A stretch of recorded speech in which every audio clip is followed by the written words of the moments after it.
revival. Hallelujah. Yes, ni Bwana. So ladies and gentlemen, the next chief guest anaitwa is a director of tourist. Alafu ni Bazu.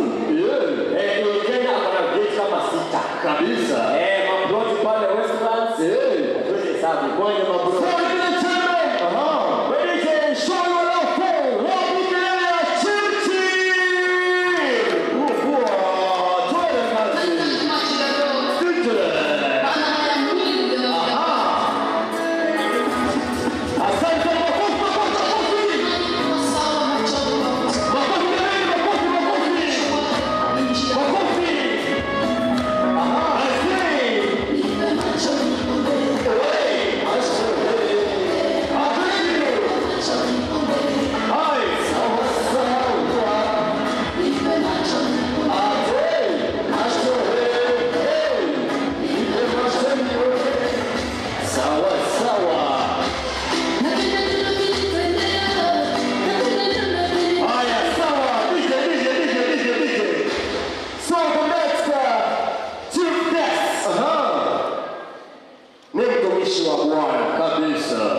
Ni mtumishi wa Bwana. Ni pastor. He's a bishop. Wow. He's a very senior pastor. Hallelujah. In our this country and this world. So ladies and gentlemen, show your love for Moika Bishop Dioma.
Hakuna sauti ya kutoa nyoka ni pangoni mwani kwa shiri kwa pangoni.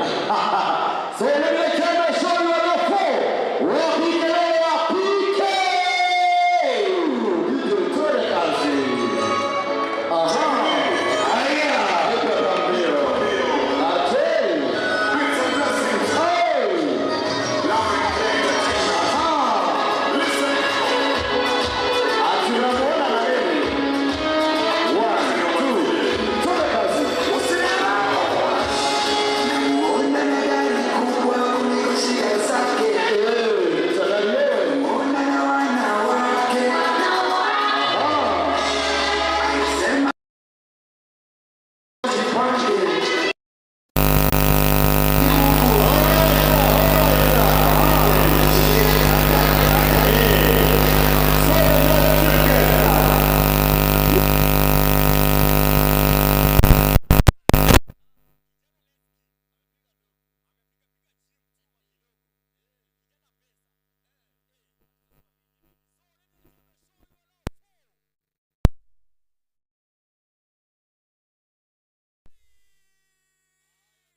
sawa.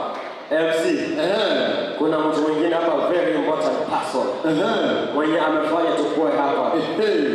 The person in charge of all this congregation. Mambo yote. Hallelujah.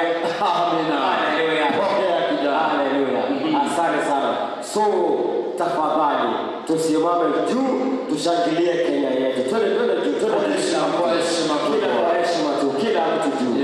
Kila mtu twende juu. Haya, my DJ tukamana yuko sawa. So the person introducing this the CEO or we call the manager with Moika Awards. So ladies and gentlemen, show your love for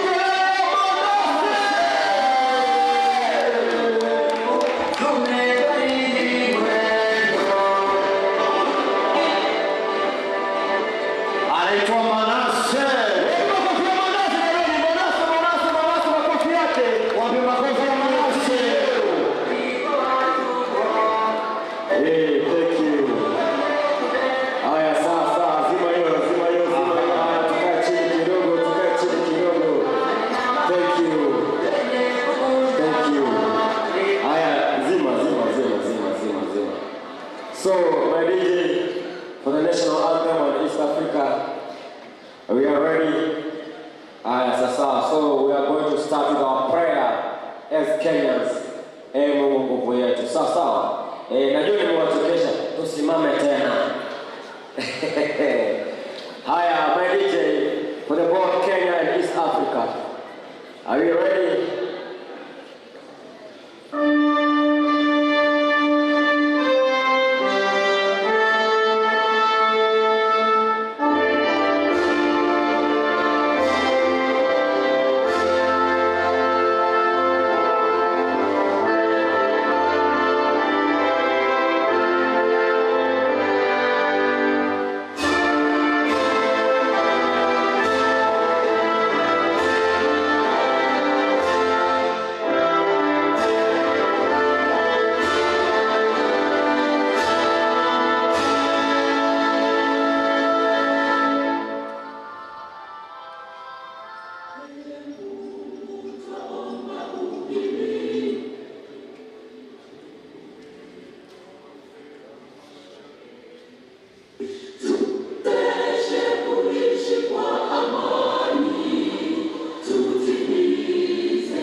Haya, twende kazi na DJ. Tunaomba kidogo tu. Pole pole tu.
Salimia mwenzako usikue na juu.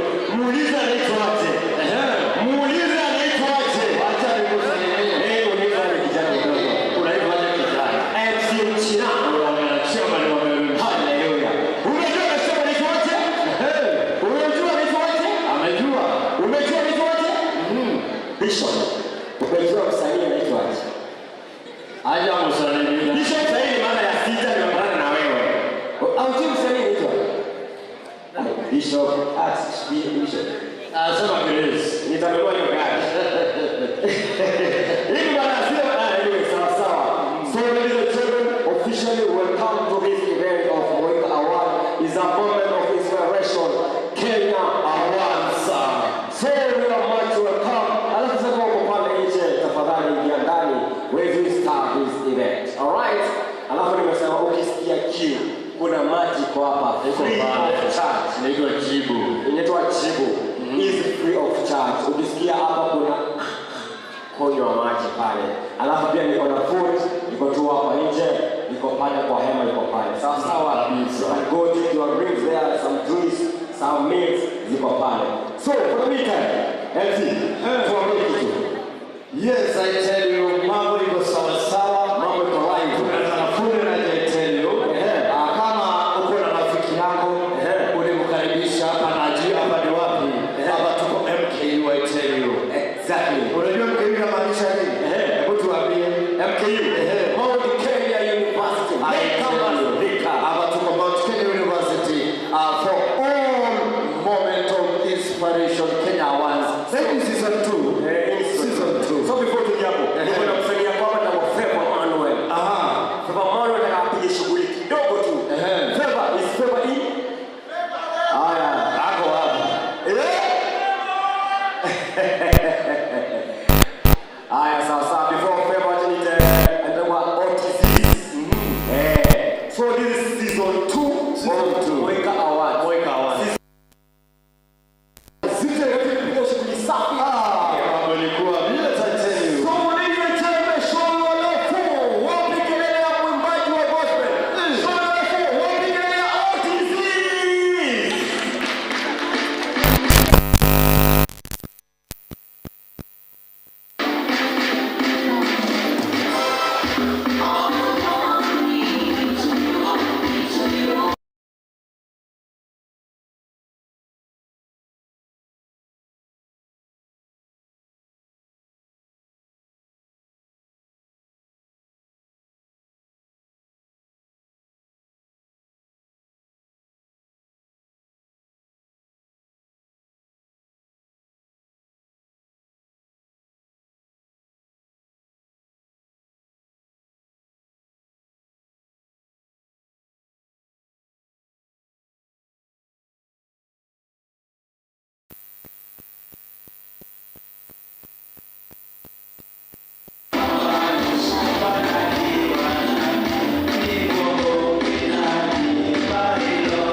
Limeponya,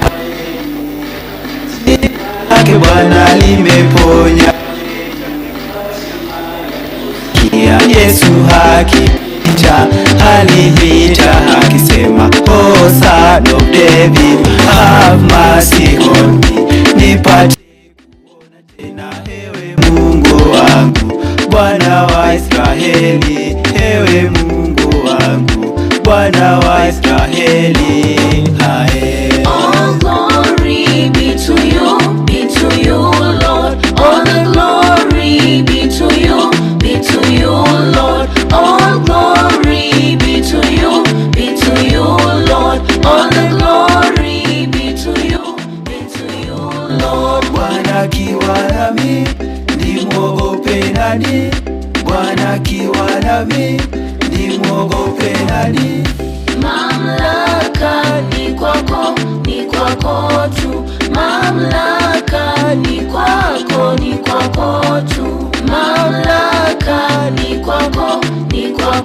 tu. Mamlaka ni kwako, ni kwako tu. Alright, DJ. Wapi kelele yake jameni? Thank you. Tukupata wapi social media Bazu? All platform naitwa Jesus Elias. Just search Jesus Elias. You subscribe, you share and you like. Thank you. Asante sana. Wapi makofi yake jameni? Makofi. Yeah, tumetoa kijana mbali sana, is growing Yeah. So we support him social media. Upcoming. So ladies and gentlemen, tunasema we can't be here without God. Kabisa. We are here because of God. Kabisa. Through God's grace. Through God's love. Kabisa. Alafu pia the mercy of the Lord. Anaturumia. Sisi ni wenye dhambi. So this time nataka kukaribisha ka worship kidogo tu. So I want to welcome Peter and Moses. Only few minutes. Tupige shughuli ingine safi. Tuite Mungu aingie pamoja nasi in the next few minutes. Only few minutes. Alafu tuendelee na program inaendelea. So are you ready, Peter and Moses? All right, are you ready? Peter. Haya, tuende kazi. Amen. Asante sana. Wacha kidogo. Amen. Kidogo. Bwana asifiwe. Praise the Lord. Hallelujah. Kama unapenda Mungu inua mikono yako juu. Bwana asifiwe. Siupigie Yesu makofi mazuri kwa sababu ni mwema. Amen. Naitwa Moses na nimeokoka. Yesu ni Bwana. Nasifu kwa nyimbo za Kikuyu. Tutabarikiwa pamoja. Haya, tuende DJ na uongezee volume kidogo, alafu uikimbishe kidogo. Amen. Ukiwa umeketi tu unaweza piga makofi pole pole tu. Piga tu pole pole tu. Ndoka kwalia shanga yote wale moliuno ugambo wakatomaga ile masharagane nalini agoko gwake wanawatamburuka utomaga datayo kibengi nyokoroine nare ngoroine ishushekete shanjwa yemweta mugaruri maondo. Hebu inua mikono juu hivi. Rayoyo darigago lekoga dariaga hakuigerera gyoka kogarurania agera kinya korea goshikimandu na ndio kogarurania gogaikara. Haya, piga makofi pole pole tu. Rayoyo kideru dudatoire ahoraga kiriyo mugonda kwamba waswatoyo leago gaikara gai mogarurania kiona moga.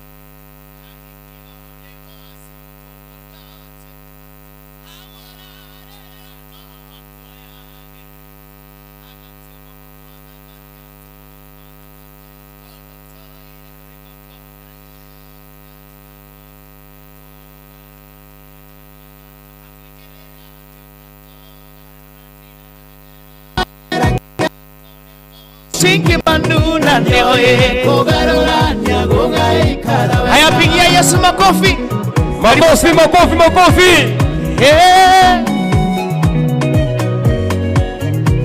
Akora gone meinesha mukuna tushito magedie gotorumaga diorane mesiao agatoma matora bibiona matekwenda akareka toinokio hotani bude koine nikinio egoshetia gekwaga getwo moyo yaroka gyandorohe kondoko reina tugenga yoyo darigago oleko garwari nariaga kuikerera yokakoga agera kinya korea goshikimano na ndio kugarurania gogaikara. Haya, tukimalizia piga makofi tu pole pole tu.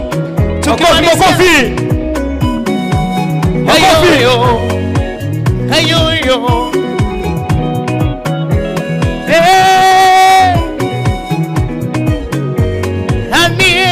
Onadira legane ukinyete mwisho wako warora ndwerecio menduro nari umerero nikiura rigo haria ngigerera guteithia urona wekora ya ndorona kamoneni ona kukiagatira wendare handu atari naniari ngumo njega ya gose toina tugenga yoyo ndarigagwo uri kugarurania ndariaga hakuigirira gioka kugarura agera nginya kuria gucigimanu na nioye kugarurania gugaika yoyo ndarigagwo uri kugarurania ndariaga hakuigirira gioka kugarurania agera nginya kuria gucigimanu na nioye kugarurania gugaikara wega.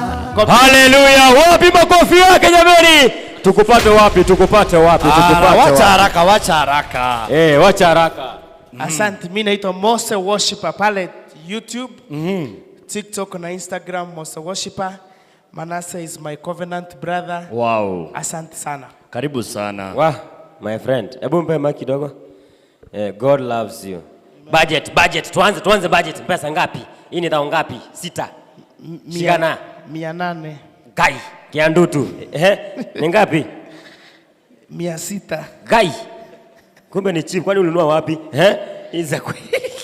Hii 25.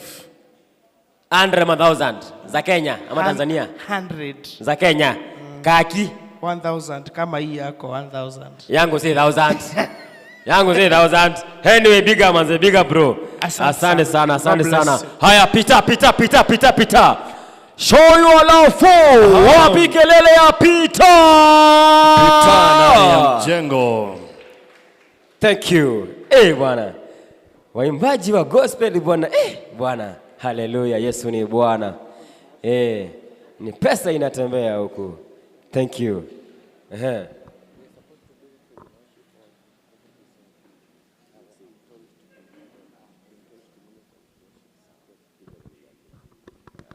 Amen. Bwana sifiwe. Praise God. Can you hear me, everyone? I want to request us to stand up so that we can go before the presence of the Lord together. That is what I've been told to do, so that we can worship the Lord together. Let's just stand up together, all of us. Yes, kindly. Let's stand up together and give us the keyboard, kindly.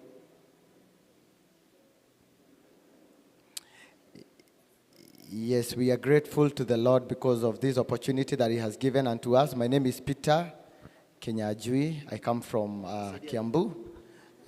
We minister with a ministry called A Moment with Christ. And for those who are online, maybe have seen whatever we are doing at Raka, Monday worship, there at Quickmart Raka. That is what we've been doing, ministering to the people. And I know the Lord is going to bless us as we celebrate the Lord to those people who are going to be awarded tonight for the great job that they've been doing. Even if without the keyboard, we shall continue, and I know the Lord is going to bless us together. Amen. Hakuna wa kufanana na Bwana. Fanana. Oh, hakuna wa kufanana na Bwana. Oh, hakuna wa kufanana na Bwana. Hakuna wa kufanana. Maana wewe ni Bwana. Wewe ni Bwana. Wewe ni Bwana. Hakuna wa kufanana. Oh, wewe ni Bwana. Wewe ni Bwana. Wewe ni Bwana. Hakuna wa kufanana. Oh, hakuna wa kufanana na Bwana. Everybody just raise your voices, declare. Hakuna wa kufanana na Bwana. Oh, hakuna wa kufanana na Bwana. Oh, hakuna wa kufanana na Bwana. Yeah, Bwana wewe ni Bwana. Wewe ni Bwana. Sema wewe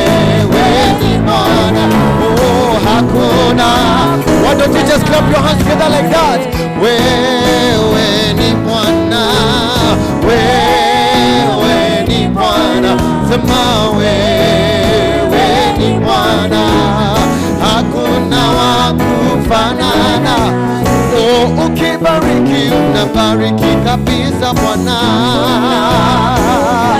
Oh, ukiinua unainua kabisa Bwana. Ukitakasa unatakasa kabisa Bwana. Oh, maana wewe ni Bwana, wewe ni Bwana, sema wewe ni Bwana. Oh, hakuna wa kufanana. Oh, twakuinua, mwambie tunakuinua, tunakuinua. Yeah. Oh, twakuinua Bwana, tunakuinua. Yeah. Hakuna, sema wewe ni Bwana, wewe ni Bwana, wewe ni Bwana,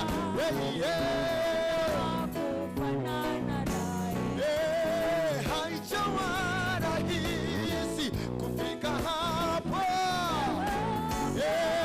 Ni mkono wa Mungu Bwana, haijawa rahisi kweli kufika hapa. Ni mkono wa Mungu. Inua mikono tu vizuri, sema umenibeba, umenibeba, umenibeba kweli. Yeah, umenibeba, umenibeba, umenibeba kweli. I want you to clap your hands together like that, everybody. Haijawa rahisi. Everybody raise your voice and say, I want to hear you. Umenibeba, sema haijawa rahisi. Everybody raise your voice and say, yeah. Umenibeba, tuinua mikono tu vizuri, kweli umenibeba.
Over.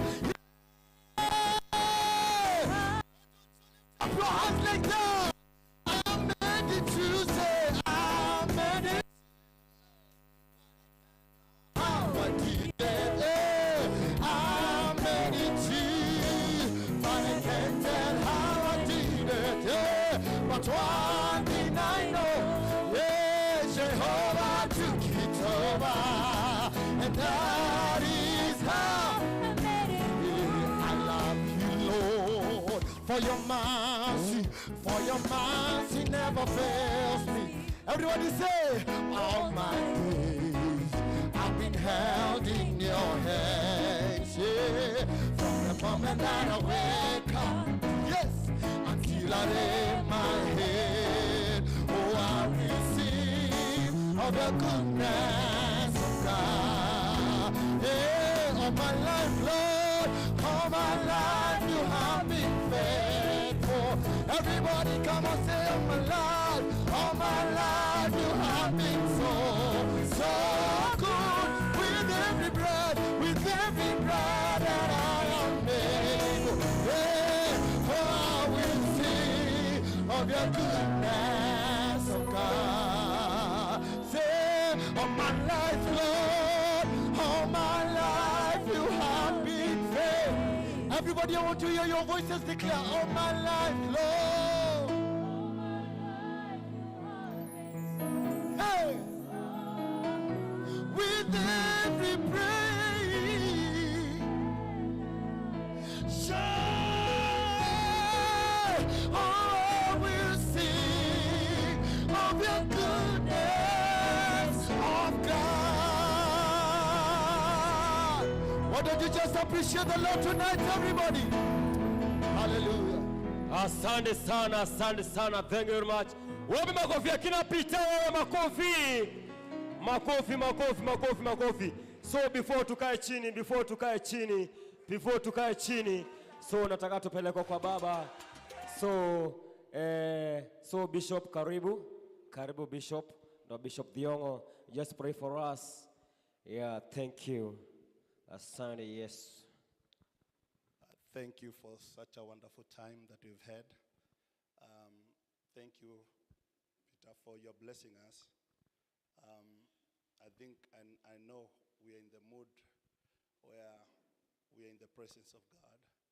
So I wanted us to pray as we dedicate today to God, and even as we dedicate the function. So why don't we bow down as we pray first? Heavenly Father, I want to thank you. I bless you, Lord, because you'll never gather your people in vain. And your word says where 2 or 3 are gathered in your name, you are there in their presence. And Father, I know we are more than 3, and I know your presence is here. That's why, Lord, we are asking for your leadership, your guidance, even whatever that will happen here, and even the event, oh God, we want to bless everybody. And I want to dedicate this event before your mighty hand. I pray, oh God, for your Holy Spirit to guide us. And we are praying that the blood of Jesus to guide us and protect us. And that's why we open this event in the name of the Father, the Son, and the Holy Spirit. Can you say amen? Amen. You may be seated for 1 minute.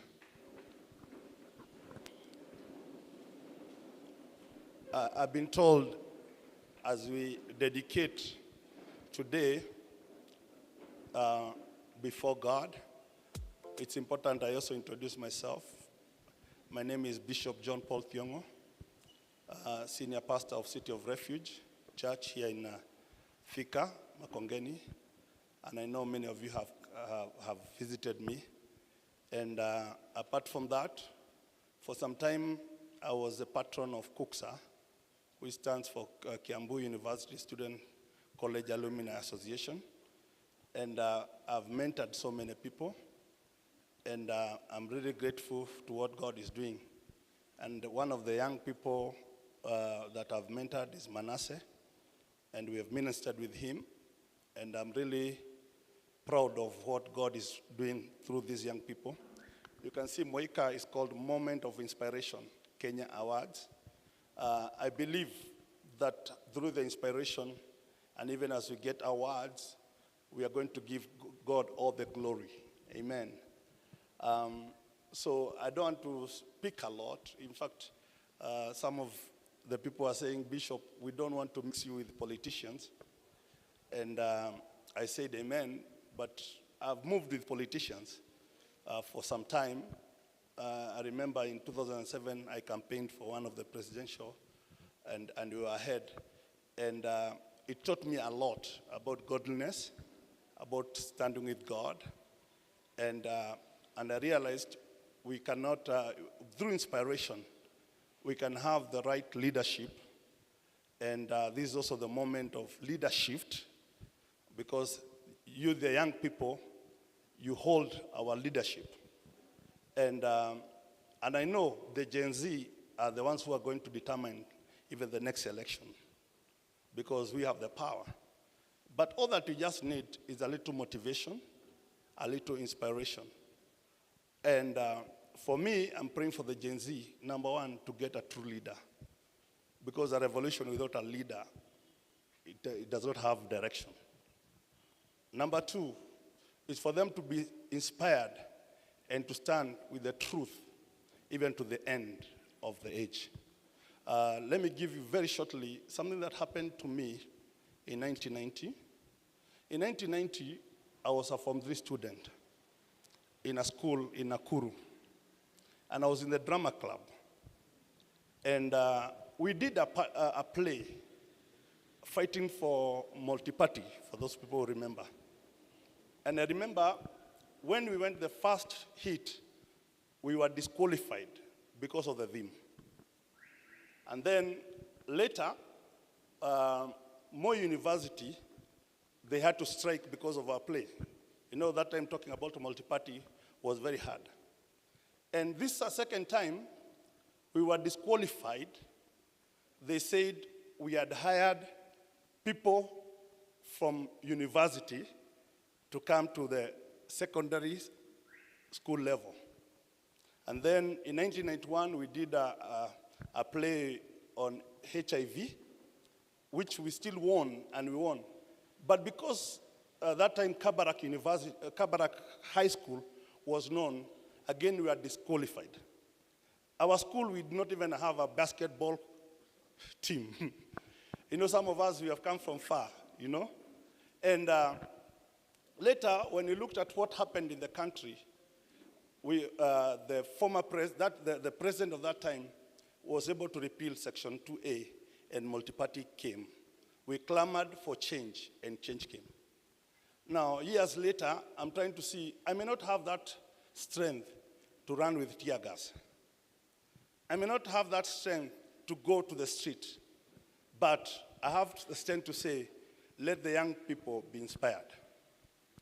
In your gifts, in your dream, I'm happy, even one of the person that I was mentoring is now a PS in the current government, a young man, one of the youngest PS who was under me in the mentorship.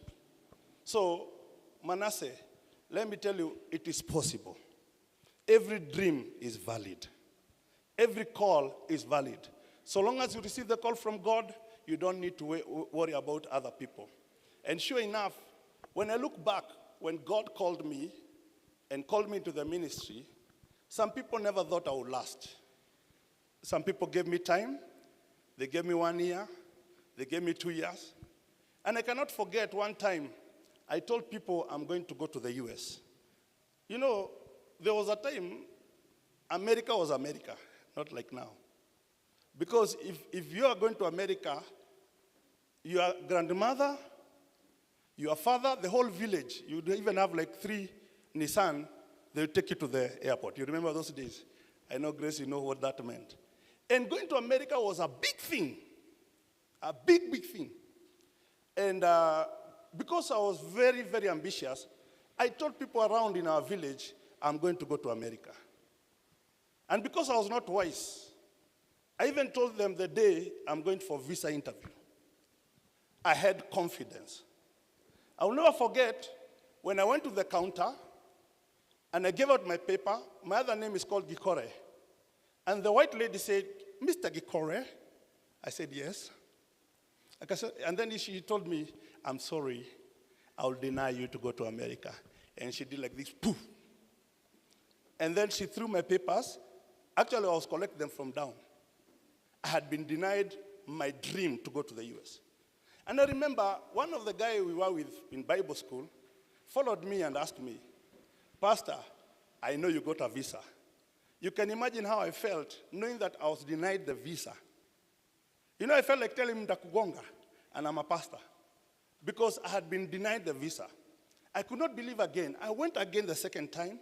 I went again the third time. I was denied the visa. And I became like that, Ule Sungura alisema, because of the height, akasema, ate matunda ijaiva, because hangefikia. So I said, kweli America ni binguni, and I forgot about America. But let me tell you, people laughed at me, people mocked me, but 15 years later, I was on board going to America.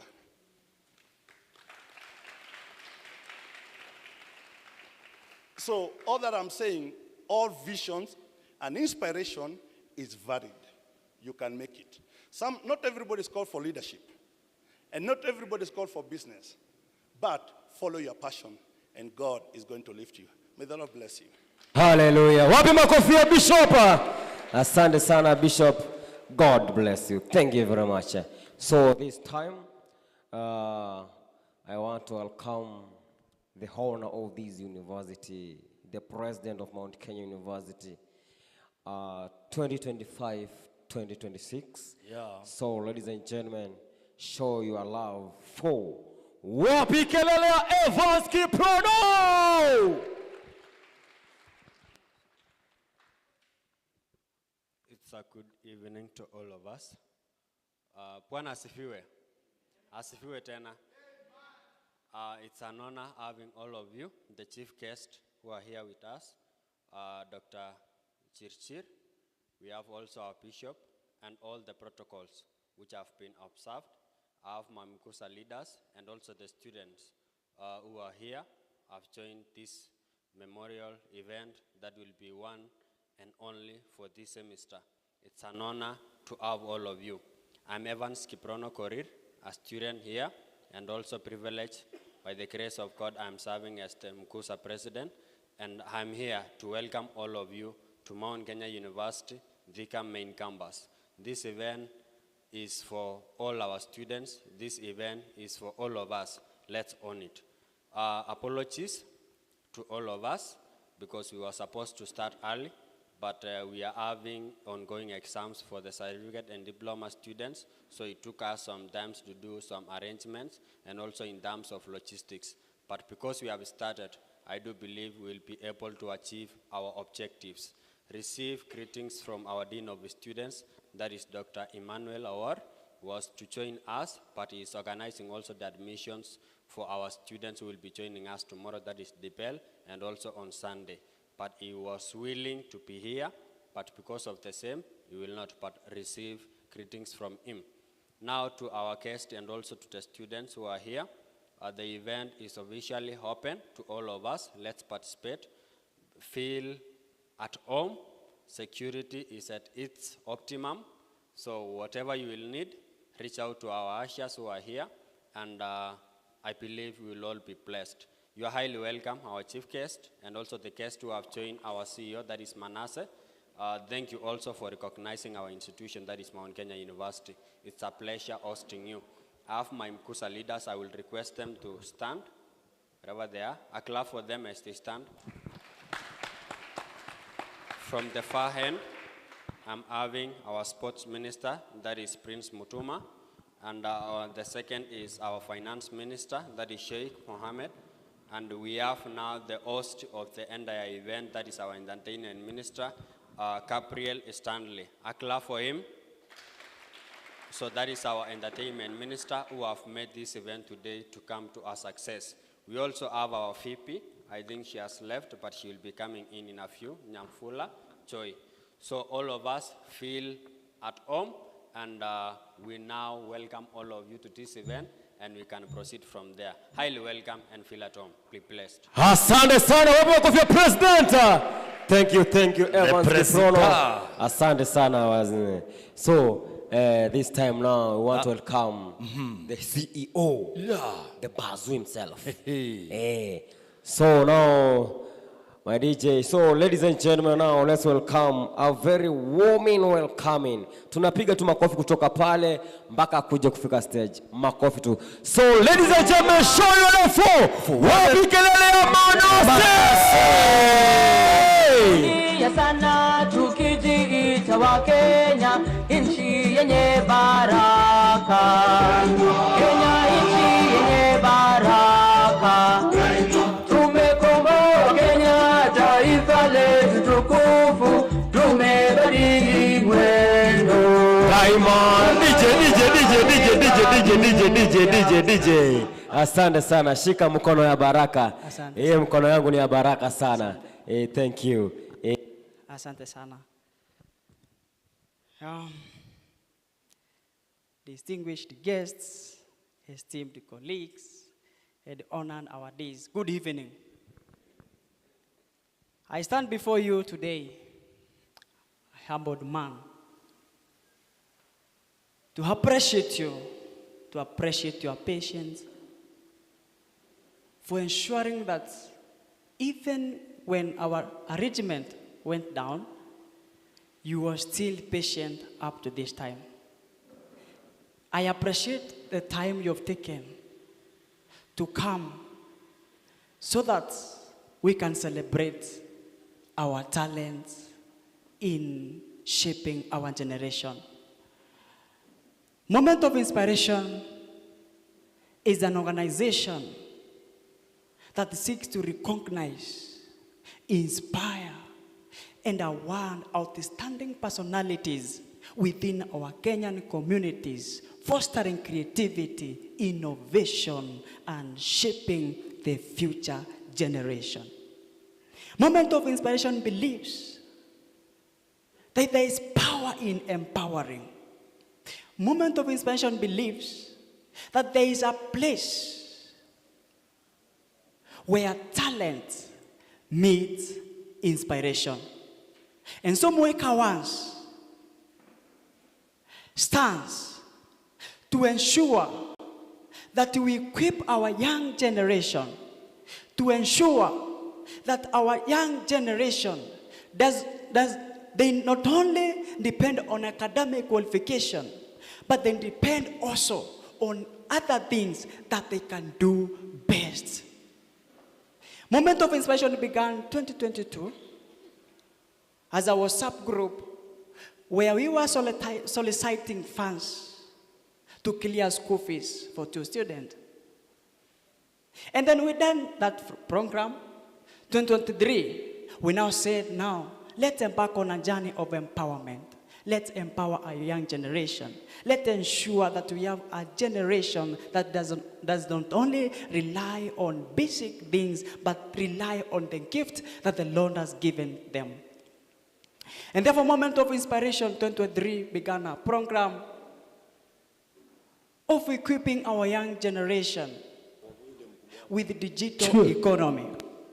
We partnered with YMCA, and we were able to graduate 50 students, having equipped them with the digital economy.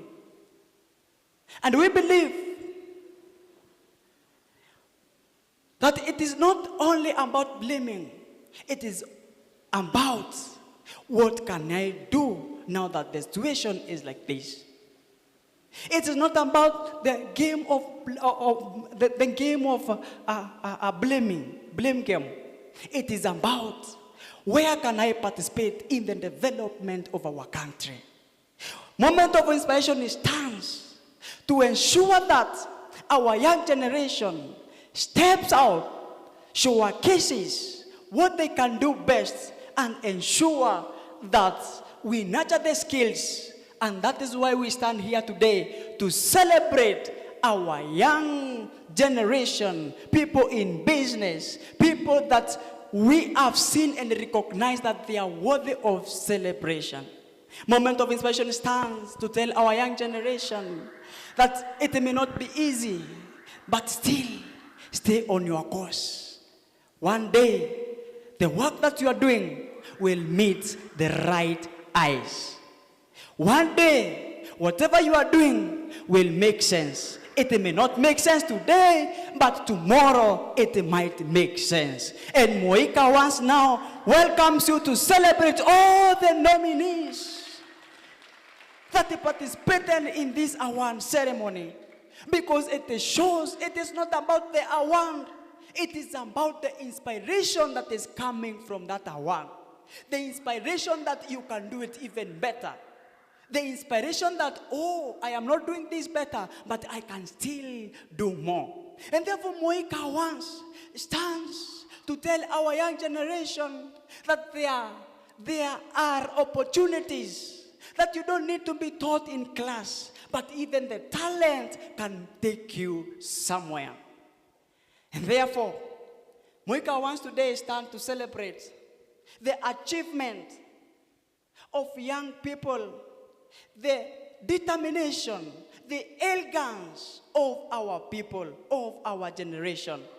And today, as we award all the awardees and to all the people that participated in Moika Awards, we want to assure you and we want to tell you that you cannot end there if at all you will keep practicing, if at all you will keep in your course. And therefore, Moment of Inspiration 2022, 2024 began on another journey where now all we were doing is now to go to Mashinani and ensure that we tell them, you know, come and if you have a talent, showcase your talent. In 2024 September, we were in Meru and we empowered so many schools.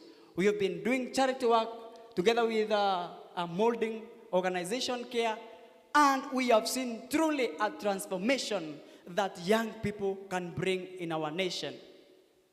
July, we forced to go to Omabi to look for the talent in Mashinani and empower them and tell them, you know, showcase what you can do best. In December, we will be in Mombasa, Mashinani, and we want to bring them, all the people abroad, and ensure that our generation, our young people, they are of good values, they are of good morals. And when correction comes, we want to tell them, you know, we can correct, but still correct in honor. And therefore, with those few remarks, I want now to declare this awarding ceremony officially opened. May the Lord bless you and may the Lord keep you. Asante sana, wapi makofi ya CEO Manase. Thank you CEO. Thank you. Asante sana. Thank you. Wewe, umeona maneno? DJ. So, kuna dance kidogo nataka tupige kidogo.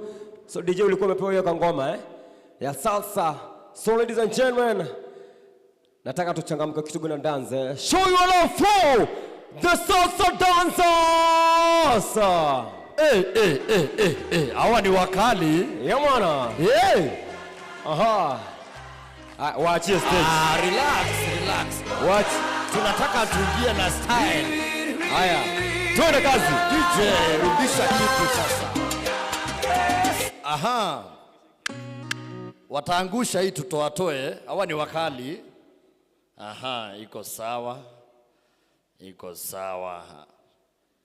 Karibuni sana DJ, panga vijana.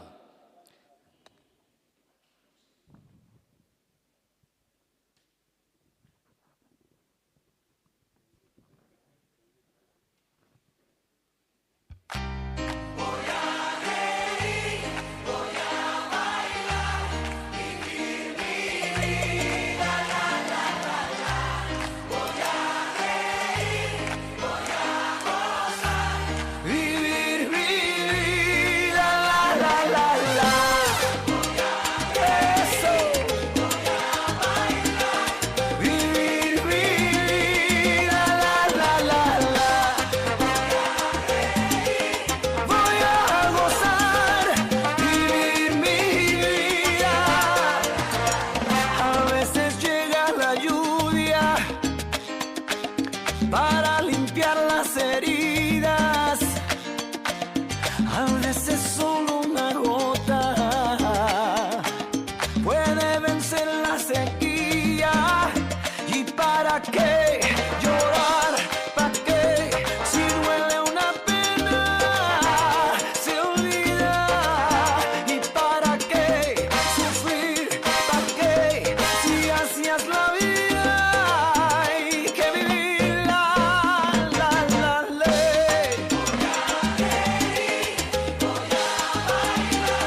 Voy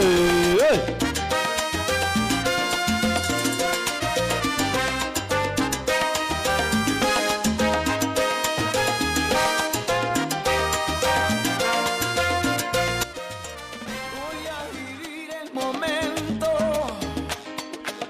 para entender el destino. Voy a escuchar el silencio para encontrar el camino. ¿Y para qué llorar? ¿Para qué? Si duele una pena, se olvida. ¿Y para qué sufrir?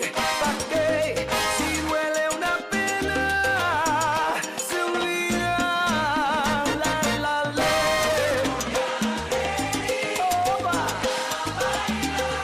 Vivir, vivir, la, la, la. Voy a reír, voy a gozar. Vivir, vivir, la, la, la. Inaitwa salsa. Hey. Wow. Hey. Twende. Hapa ziwezani. Hey. Hey.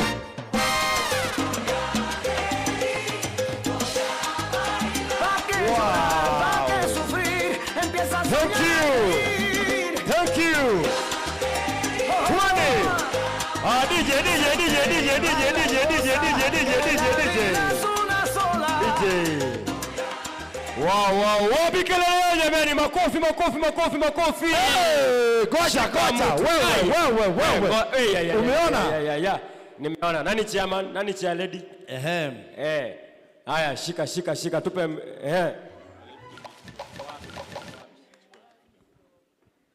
Hello, Niaje guys. Praise God. Amen. Praise God once more. Amen. So yeah, we are the Salsa Group MKU. Tunakuanga huku. We do our practices hapa FLT room 1 every Monday to Thursday. As for now tumefunga juu exams, lakini kuanza next semester for all who are willing to join FLT room 1 from Monday to Thursday 7 to 9. Yeah. Kabisa. Wapi makofi yao? Asante sana. Salsa. So kama unataka kujoin Salsa Group Dancers, wanakuanga pale FLT ground floor room 1. So unapatanga pale wakipiga tizi. Ni watu wamejitambua tena sana. Hawa wakali hawa. So niko na msanii mwingine mnoma tena sana. Amazing sana. Ndio tuanze kupeana awards. Awards na tunaanza the actor of the year.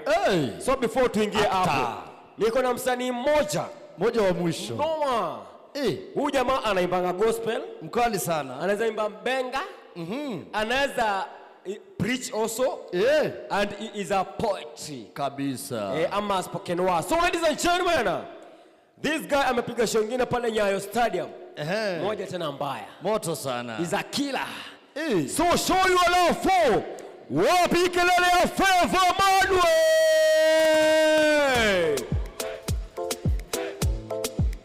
Mpe Moika. Let's see. Hold it. Check. Praise God. Mko poa? So I go by the name Favor Manuel. I'm a gospel artist. I want to minister through music. Your DJ. Dear, checky. Favor Manuel, dear. Favor Manuel, checky. On the beat. Sunday kwa kikapu nilitupa mbao, sikujua ilikuwa kutupa mbao. Finally akani bless na madhao na eyes, so niko cool. Mi si building but ananijenga, kijana ya mkuru kwa njenga. Paipu to the world kwenye paipu, laibu itabidi wamenisoma, napiga soma za mistare. Devo ni mabare kawa kale nilisare za sare kale na kina kale nikishika mic ninaleta psyche na mic wana like ya DJ all it praise God. Amen. So I want to do my last song inaitwa Gospel Itambe. Mtu aseme Gospel Itambe. Gospel Itambe. So I want us to do hii song pamoja. Nikiwa show gospel mnanisho wacha itambe gospel Wacha itambe. gospel Wacha itambe. nikiwa show iwe form mnanisho kila zabe iwe form Kila zambe. nikiwa show iwabambe mnanisho iwabambe nipe sauti kidogo. Twende kazi DJ. Dear Favor Manuel, dear Favor Manuel, dear check it, dear ati gospel wacha itambe gospel iwe form iwabambe gospel wacha itambe gospel wacha itambe iwe form kila zabe iwabambe yeah kaniform mi upendaga maform but chill church ni perform uskipasi ni ule miracle super form my boys one dom indabaki wamereform yeah kaniform mi upendaga maform but chill church ni perform uskipasi ni ule miracle super form my boys one dom indabaki wamereform yeah in a the place we wanna be spiritually fitting Christ have you blessed I'm so happy dancing this presence betterments in increasing no losing we are winning yeah in a place we are gonna be fitting Christ have you blessed I'm so happy dancing this presence betterments in increasing no losing we are winning yeah Uyu God wa church amenideko kwa hii song nimeficha hadi deko sijigambi neno lake nina echo mistari noma nimepewa nimetoka riko Uyu God wa church amenideko kwa hii song nimeficha hadi deko sijigambi neno lake nina echo mistari noma nimepewa nimetoka riko gospel Chaibambe. gospel wacha itambe iwe form kila zabe iwabambe gospel Wacha itambe. gospel Wacha itambe. iwe form iwabambe there mini masterpiece nipate chini ya mwamba ule rapa amekuwa chini ya waba sikia hii gospel inabamba inashika kuliko hizo jaba ni mistari iko juu kama drona sini budangu ameketi pale kwa drona kila saa yendo wangu saa dona niko cool kwa kiganja niko drone gospel Chaitambe. gospel Wacha itambe. iwe form kila zabe iwabambe gospel iwe form Oyo bante. iwabambe Iwe form. Wapi makofi ya Favor Manuel. Wapi makofi DJ. iwabambe DJ. Wow, wapi makofi yake jameni? Makofi. Asante sana kijana talanta huyu. Haya tuambie tukupate wapi baki. So you can check my music on YouTube. You can search Favor Manuel Music. God bless you. Asante sana. So ladies and gentlemen, so sahi tuko live Dizzy TV I tell you. DIZZY. Yeah. So ukiona kamera inapita mbele yako tafadhali smile. Unajua uko live pale kwa TV. Tuko live. Alafu sio TV peke yake paka YouTube na Facebook. Kila mahali tuko Dizzy TV live. I tell you. So now ladies and gentlemen, we want to start new another category ama another program. Yani pale tu. So tunataka kupeana awards. Yeah. Right now. Ile inawaleta hapa. So mwenye nataka kuita hapa niye anawajua more better than us. Niye alikuwa pale kwa programa. Noma sana. Niye computer master. Kijana wazimu. Amekula omena tangu akiwa 1 month. Kijana ni sumbua. Kabisa. So ladies and gentlemen, now let me call this professor. Wapi kelele ya Professor Scott. Makofi kwake akikuja. Makofi akifika. Omera bwana. Asante sana. Karibu baba. Thank you. Welcome. Asante sana. Asanteni sana. By name I'm called Phineas Scott. The professor is just a branded name, so don't worry about that. I've not done masters. I'm currently doing one. I'm an alumni of this school. I graduated last year. So I'm the managing director, Moika Awards, and I'm the Wafula Chebukati of Moika Awards. It's a very tedious job. It has never been easy. It's full of back and forth. Like there are some nominees who may feel like you are cooking data on the back end, but at Moika Awards we believe in credible processes of selecting the best, and we don't cook anything. We have got the best system that is very secure. I hope this time around, every nominee who participated really enjoyed using the system. It was proactive, very easy to use. It's very seamless. So I'm going to call I'm going to call the names of the best and the most outstanding personalities who contested in various categories or who we recognized in various categories. So I'll announce them in alphabetical order, but the first one I'll call will be the best in a category. I'll also release them with the actual number of votes that a nominee got. So the first category is the Advertising Agency of the Year. So it's the Advertising Agency of the Year. So the first nominee who won the category is Advertise with Chairman. This is a very good business that's doing advertising. So Advertise with Chairman got 839 votes. Asante, wapi makofi? So Advertise with Chairman representative can just come in front. Then the second one is Vincent Muragari, got 534 votes. Then the third one is Nick Agency, with a total votes of 128 votes. So a representative of any of such companies, at least I request you to come in front so that you may receive your awards. Sawa sawa. So umeita nani? Wapi timu ya chairman? Chairman, timu ya chairman iko wapi? Chairman, timu ya chairman. Aya, that award. Kujeni mbele.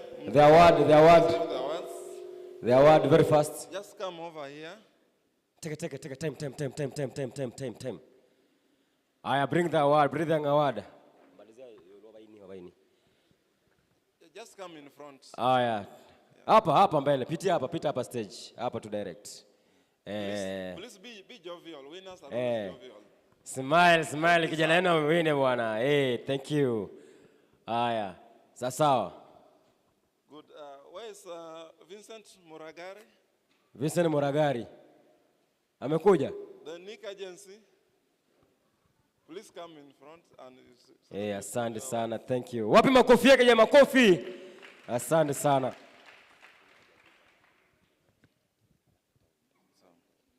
Asante sana. Thank you. Aya, photographer. Wako ready. They are ready. So I'll call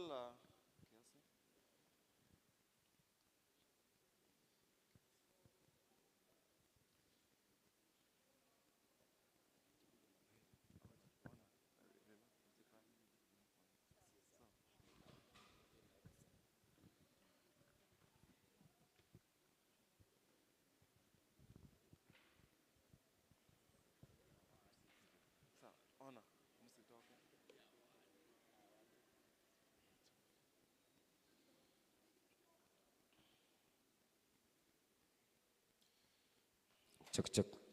Aya, makofi. No, don't leave. Makofi. Don't leave. I'll call Honorable Mwangi to at least come and officially present the trophy to them.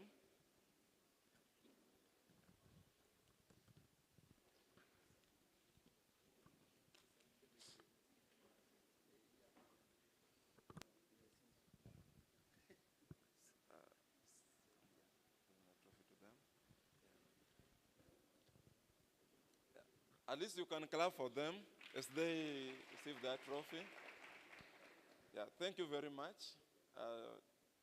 Advertising Agency of the Year. Yeah, Mheshimiwa, I'll beg that you just stay by my side as they leave, because we still need you to award more categories. The next category is Author Stroke Publisher of the Year.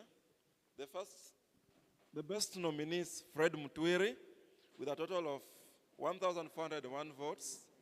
Where's Fred Mutwiri? Yeah, please come over.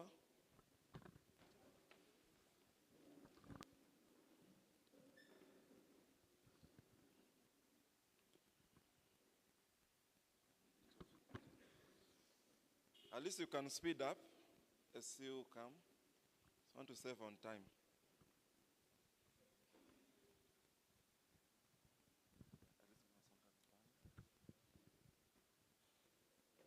Mpigie makofi jamani.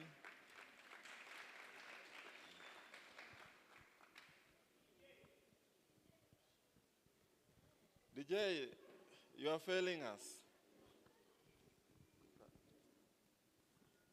Asante sana. So we are also presenting a scholarship form in partnership with Camel Park Training College. So there are 13 ICT technology courses there.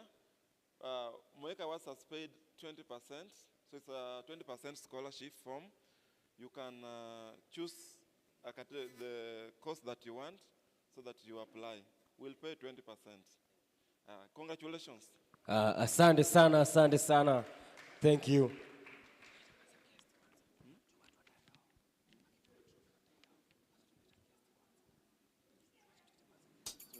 I go by the name Jabide. Now show this Baba, give me space.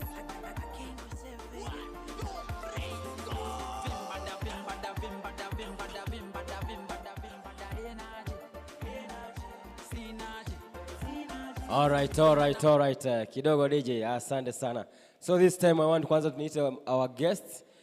Just a small speech like 2 minutes. Alafu tuanze kupeana tena, tuendelee kupeana awards. So let me start with DJ Kwerada. Let me start with Chirchir. Wapi makofi ya Chirchir? I go by the yeah, thank you. Thank you. Baba, give me space. All right, sir. Wow. Kijana under 18. Thank you, welcome. Ni mkono ya baraka. Asante sana. Thank you, welcome. Good evening. Good evening. Bwana asifiwe.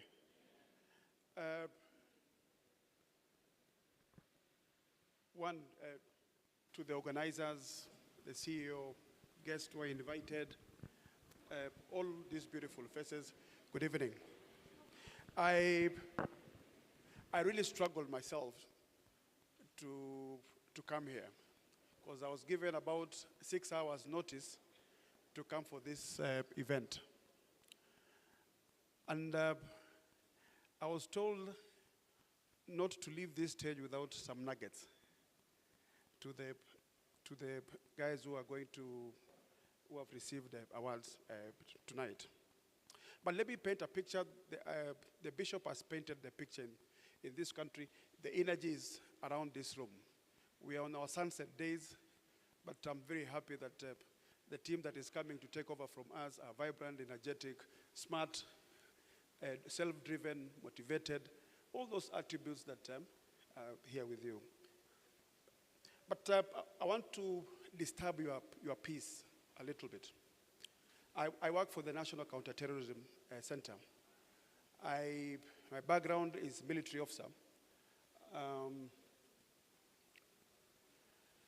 And you know military. We straight, we shoot straight. We are disciplined.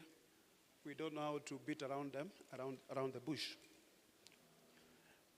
Where I work at the center, we changed the strategy the other day that if you want to fight the threat of terrorism, we must be able to look at the youthful energy.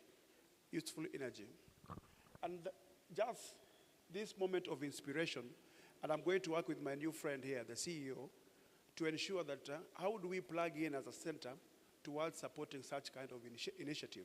And many other initiatives that are out here that is all about protecting ourselves, building resilience around ourselves. And I'm going to support you. We'll find a way when you go to Homa Bay, when you go to Mombasa. I heard that you're in Meru. How do we fit in a small way so that when you're passing the message of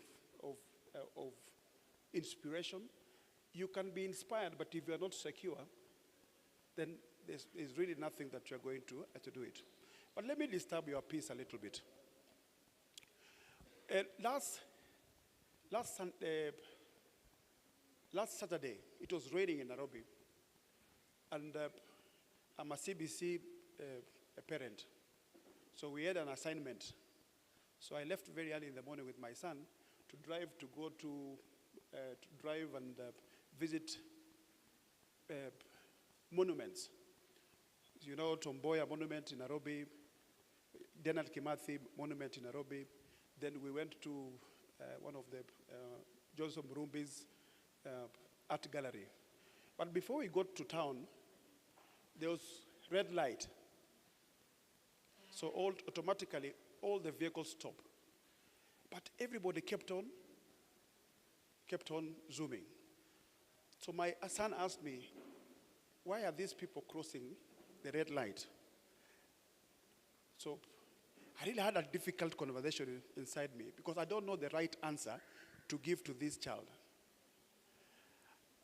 But basically, what I'm communicating is, even as we continue to do, you guys doing the right thing, there's another concern around where we live, the community. When are we going to start having discipline as a country? We can focus on one side, but there's another problem that is coming on this other side. 3 weeks ago, I was in Kakamega County. And there's a phenomena that our politicians these days walk around with goons. And it has become acceptable. Is it something that we want to carry? I believe the medicine to such kind of problems are around here. Who amongst you feels so embarrassed with the matatu culture in this country? Where are we going? So I want to leave you with those three things. And I believe that one day, even as we continue to question other agendas, we need to look at ourselves. We don't need to be inspired. You're going to make your money. You're going to start. But in the vicinity or around the places that you are around, how do you then live? So I believe that this room, if you just inject such kind of things, Bishop, I believe people will start building a consciousness that what kind of people in the future do we want to be? And I'll leave you with those very few remarks. On behalf of my director, I told him that I'm going to be here. And I think I know now how NCTC, the National Counterterrorism Center, is going to partner with you. Thank you so Wapi much. makofi. Thank you so much. Tumpigie makofi tena akishuka. Thank you so much. Mr. Scott. Scott. Wow, that is amazing speech. Yes, tuende kwa the next categories. Kila mtu atatoka na award hapa. Usistuke, hata yule wa mwisho kabisa atapata award. Sawa sawa. Hata kama utakosa award bado kuna certificate, bado kuna scholarship, I tell you. Yes, thank you. Karibu sana Scott. Thank you very much. There are a lot of awards. There's an award for each participant who participated in Moika Awards. Due to time, I can't present all of them right now, but when we are done, just pass the awards desk there and pick your award. Don't leave without your award. There are a lot of awards there. So let's move to the next category, which is the charity group of the year. So the leading organization is Molding Care Organization. Wapi makofi ya Molding Care Organization. Yes, na watokea haraka haraka. Ukisikia umetajwa unakuja mbio mbio mbio mbio mbio mbio. Then wale wenye wanapeana want wanaharakisha wanafika stage. Thank you, thank you, thank you. Moika organization. And won this time. Listen, them say, them tell you say you can never be the one. But God say, make I tell you say now you him choose in 1 month, in 1 week. You will sing a new song in 2 days, a lesser than you will hear. Congratulations, Allow me you're call in the Madam glory Grace of to God. come and present the awards. This incredible organization. He has done it for you, and you will come back with So a please new remember to song come so sing. that you are captured in the TV. Yes, you will come again with a new song of just praise. come. God is good. Oh, congratulations.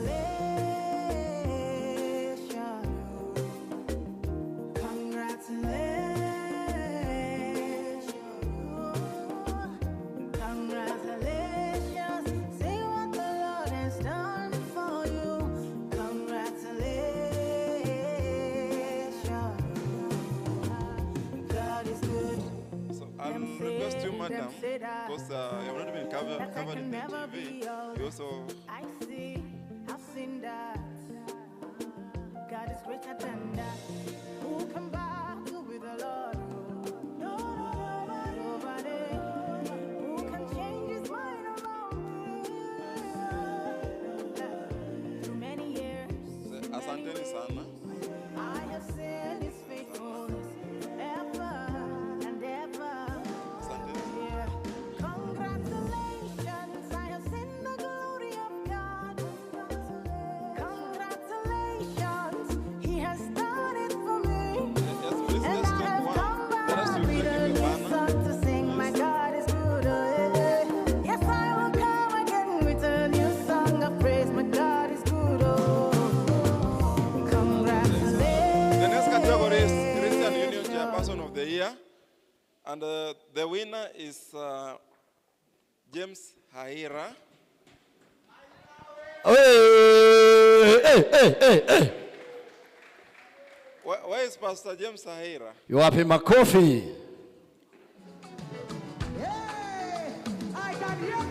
Amazing. I say your baby. Your So the vice chair is here. I say your baby. Psych.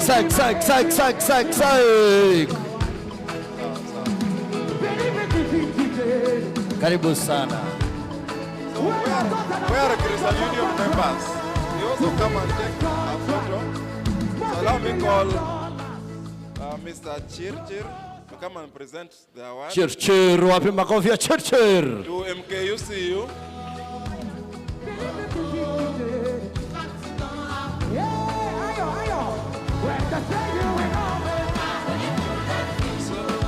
So the next one is we are also awarding Pastor Ashford Mugendi because they had the same votes. So where's Pastor Ashford? Wapi makofi wewe. Asanteni sana. So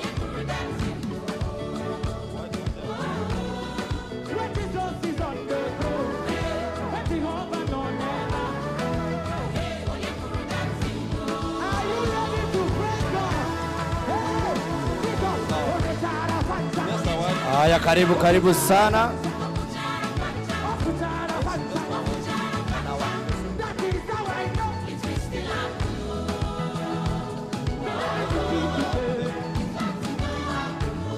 Wapi makofi? Ai, msikuwe na wivu hivyo.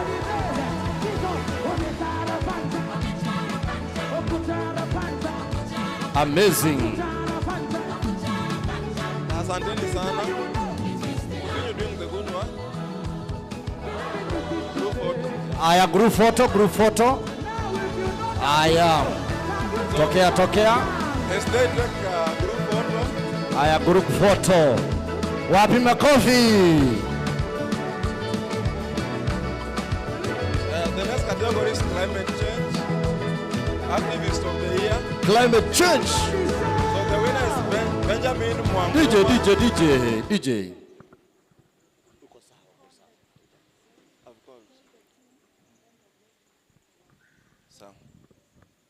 So the next category is Climate Change Activist of the Year. Wale wa mazingira. And the winner is Benjamin Mwanguma. Benjamin Mwanguma, wapi makofi ya Benjamin? It's called an astute. Hey. An astute. Hey, I tell you. Was planted over 5,000. Anaangalia mazingira. Karibu sana. And has done a lot of street cleaning. Wow. So Benjamin, congratulations for winning the incredible Moika Awards. Amazing. So allow me call Bishop John Paul Young. Amazing.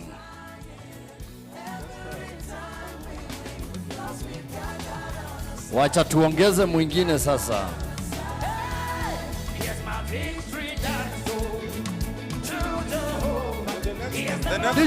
DJ. The next one is the Company of the Year. Kampuni. And the leading company is Fine Tough Company Limited. Fine Tough Company Limited. Wako area? Is there a representative for the company? Kama wako na representative atoke teke tumpigie makofi akikuja. Karibu sana. Then the next category is Content Creator of the Year. Wale wa content. Those who make money by content bana. Creating content. The leader is Ann Iminza. Ann Iminza, wapi makofi ya Ann Iminza? Where is Ann? Ann Iminza atoke teke. Allow me welcome Bishop. Yeah. To present the awards to Kabisa. the nominees. Yes. So, as you take the photo, also give chance for the TV. Yes, for the TV pale iko live, pale Dizzy TV. Tunaangalia pale kamera na pia tuko live Dizzy TV on Facebook, on YouTube.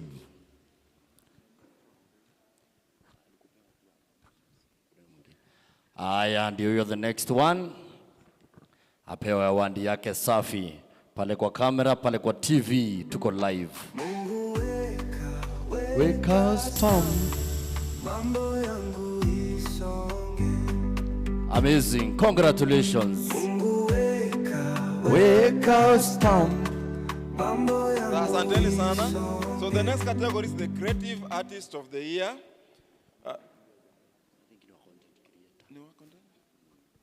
No, Bishop, I will just request to come back. Another one. They seemingly yes. A participant was not given a trophy. Karibu sana upewe trophy yako. Huyo ni content creator Ann Iminza. Content creator iko hapa. Chukua hiyo. Ann Iminza, hawa ni wale wa content. Focus pale kwa kamera. Thank you. Ann Iminza.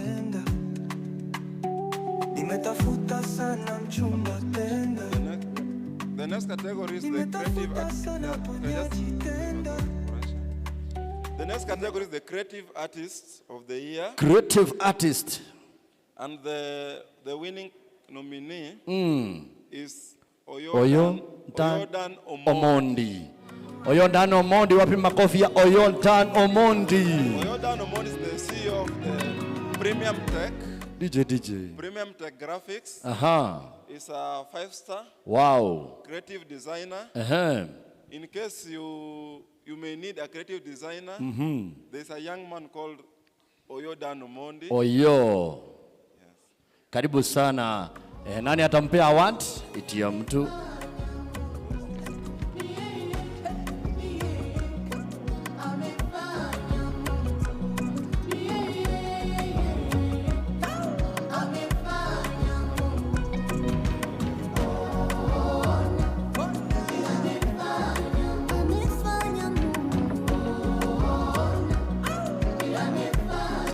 DJ. The next category is the export/import product market of the year.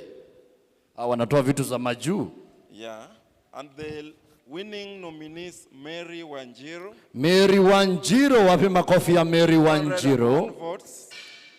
401 votes. That's amazing. Mary Wanjiru ako ndani. Yes, makofi Ani Wanjiru akifika. And then the next category, the Facebook influence of the year. Wale wa Facebook una like, una share. Aha, nani huyo amewina yeye? Rose Brintel. Wow, Rose, wapi makofi ya Rose? Akuja tu atulia hapa kabla tuite guest mwenye atawapea award yao wote wakiwa pamoja. Haya, Facebook. Aha, tulia tu hapo. Aha, amazing.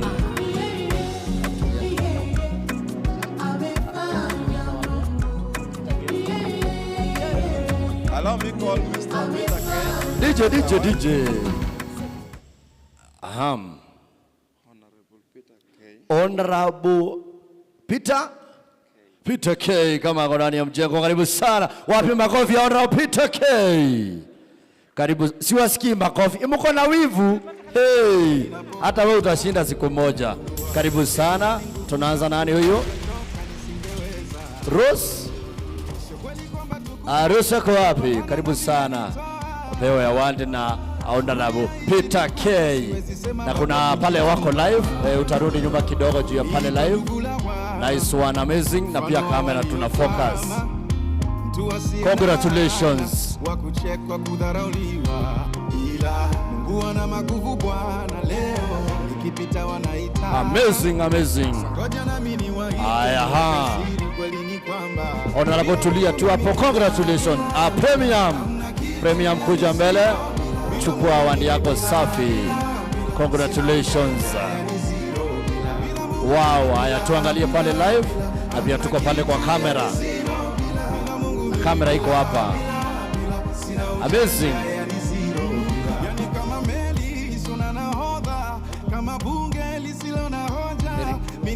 Aya, thank you, amazing. Huyu wako sawa. Mary Wanjiru na award yake akipewa na Honorable Peter K. Pale tuko live.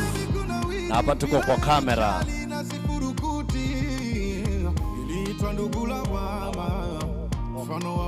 Aya, iko sawa Peter K, congratulations, thank you. Aya, msimame mpigwa group photo moja safi. Kabo Honorable. Atamwacha niibie hii. Iko sawa.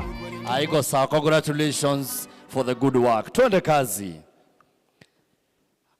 Na nawakumbusha hapa ni Moika Awards Season 2. Awarding the best nominees, awarding the best outstanding personalities on media na kila platform. Tuende kazi.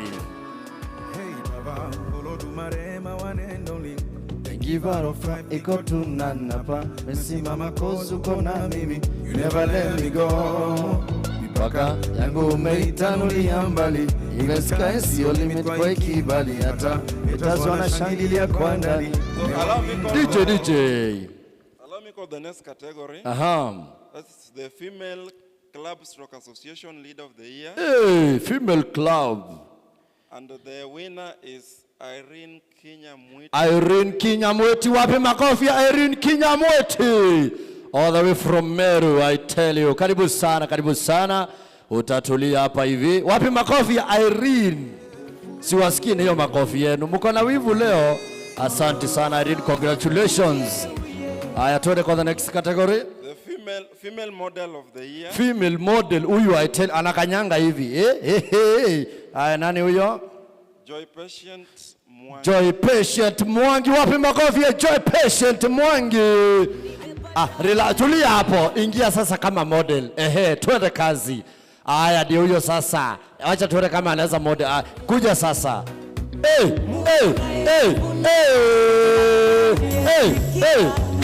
Amazing sana. Mambo iko best, I tell you. Tulia hapo. Next category. DJ.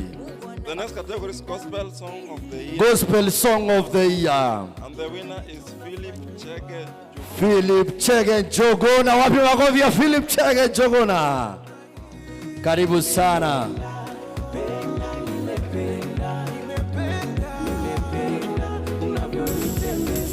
DJ Reggie.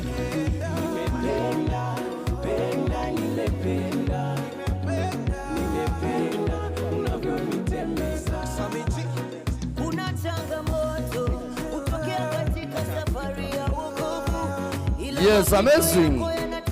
Allow me call Honorable Mwangi. Honorable Mwangi, usichoke kuja tu upe our nominees wetu award. Karibu sana, anaitwa Mwangi. Mwangi, karibu sana. Usichoke, kuja tu, amka ukuje upe our nominees award, tukianzia na huyu mrembo anaitwa Mwiti, anaitwa Mwiti. I tell you, ndio huyu hapa hivi, atokea tu hivi. Ako wapi? Oh, ametokea kidogo. Haina shinda. Miss Muthoni Thiongo. Miss Muthoni. Ako hapa? Miss Muthoni pia ni kama ametokea kidogo, ama ako hapa ndani? Aha, wacha tuangalie. Yes, ndio huyo. Wapi makofi ya Miss Muthoni? Miss Muthoni, tunaanza hapa na huyu mrembo wetu. Pale tuko live na pale tuko kwa kamera. Amazing, wapi makofi ya mrembo kutoka pale Meru? Amazing. Tulia tu hapo. Kuna mwingine hapa. Huyu naye ni nani? Anaitwa nani? Soma jina. Aha. Ni yako hiyo. Amazing. Usipoe ya mwingine. Twende kazi. Amazing, thank you. Philip Chege uko ndani? Kuna mwingine kidogo tu, usichoke. Kuna Philip Chege. Huyo ni wa gospel. Haya, thank you. Amazing. Haya, wapi makofi wakishuka kwa stage? Amazing sana. Na wote wenye wamewavutia, God bless you so much. Haya, mambo iko sawa sawa. Bado utafikiwa. Tunaenda na alphabetical, I tell you. Thank you so much. DJ, weka muziki kidogo tukijigojea Chebukati afanya mambo yake hapa.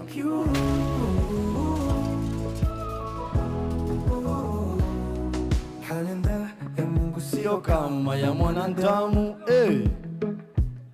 If it's today unaamka kupageko, nobody can stop the reggae. Kalenda ya Mungu sio kama ya mwanadamu. If it's today unaamka kupageko, nobody can stop the reggae. Walionidhara watanisalimia kwa heshima. DJ. On the next round of winners. So disability empowerment of the year. Disability. The winner is Embrace Inclusion. So a representative from Embrace Inclusion. Representative wapi makofi? Akikuja, wow, wapigia makofi. Wakikuja kuchukua award yao. So utatulia tu hapo. Next category. The next category is the TikTok influencer of the year. TikTok, wale wako TikTok. The winner is Jackson Mwiti. Amazing sana. Then the next category is the talent promoter of the year. The winner is Grace Dinda Muchui. Yes, as umesema? The talent promoter of the year. Talent promoter of the year, wale wa talent. The winner is Grace Dinda Muchui. Grace Dinda, ako wapi? Wapi makofi? We. So let me call Mr. Solomon. Mr. Solomon. Present the awards. Karibu sana Mr. Solomon. To this incredible group. Amazing sana. Tunaanza na Ebrews. Karibu sana, pita mbele. Watokee. Ebrews mnapewa yenu na hapo hivyo. Nyote mtakaribia tu muiguze usikie ndio hiyo. Thank you. Tapiga moyo konde nitafika. Na kudharau leo watakusalimia kesho. Heshima. Wanao kusema watakusifia kesho. Unakula nao na kucheka. Amazing sana. Wapi makofi wakichukua award yao? Kesho wakidondoka utakuwa nao. Piga moyo konde wakati wa Mungu, wakati wow. sahihi. Kidogo tu Mr. DJ, kulia tu hapo. Kuna mwingine unapea hapo. DJ, kidogo tu aseme kitu. Yeah, good evening. I'm Lucy Masharia, the CEO of Embrace Inclusion, the banner you are seeing on my right. We are persons who do issues to do with the disability programs. Our office is located at YMCA branch, Thika branch, sorry. And I would like to encourage the youth here that talent is one of the career that you'd take to promote yourself in life. I'm a teacher by profession, and I believe in talent. I believe in CBC, actually, because that is where our youth are headed to. We want to see people that are practicing patriotism, that has already been said here, people that are accountable, and people that can even manage themselves. So you are welcome to Embrace Inclusion. Today I'm amazed. The manual that comes to my office is not the manual favor I've seen today. I wish I had time, I would tell you who is Manuel. So keep up the spirit, and may God bless you. We need to live because some of us live a little bit far. Thank you. Wapi makofi ya Embrace. Haya, kidogo tu, washuke hivyo. Then kuna mrembo wako hapo nyuma yao. Kuja mrembo, pamoja na rafiki yetu. Haya, pia want. Karibu sana, thank you so much. Congratulations. Haya, angalia pale.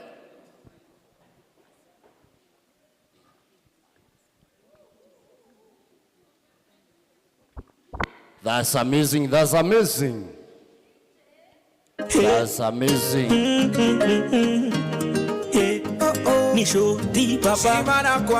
That's amazing. Yeah, man, go to now. Talking about oh Father God, go on, you know. Teddy B. Let's go.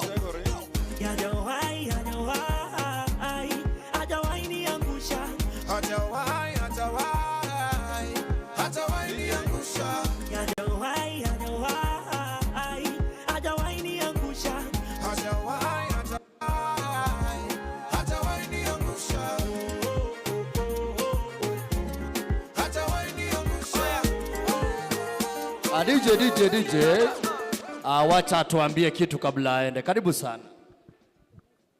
Thank you very much, and I just want to say two things. I want to congratulate the CEO and all the chief guests who have decided to come, and all the students, and all the people that put in their hard work to make sure that our nation is moving forward. I'm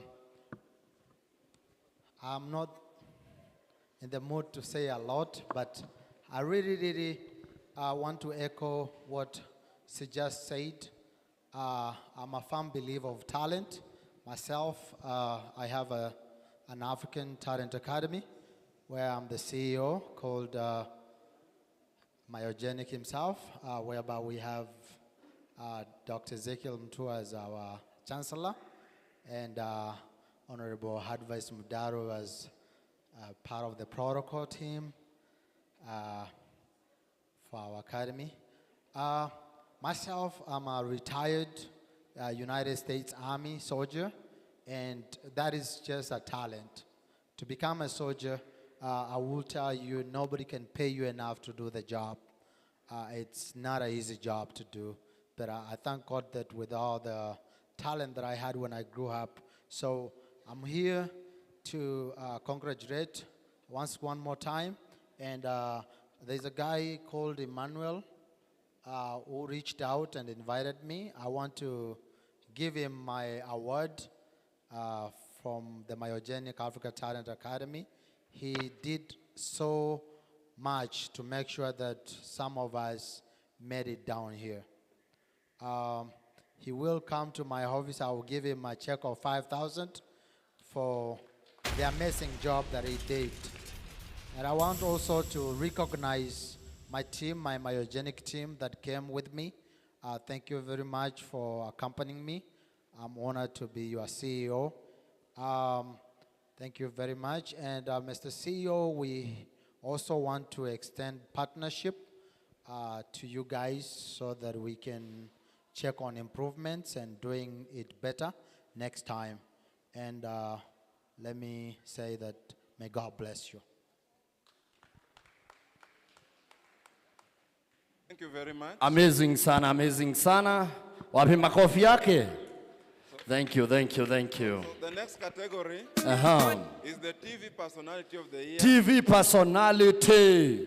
And the winner is Zipporah Makamu. Zipporah, wapi makofi ya Zipporah?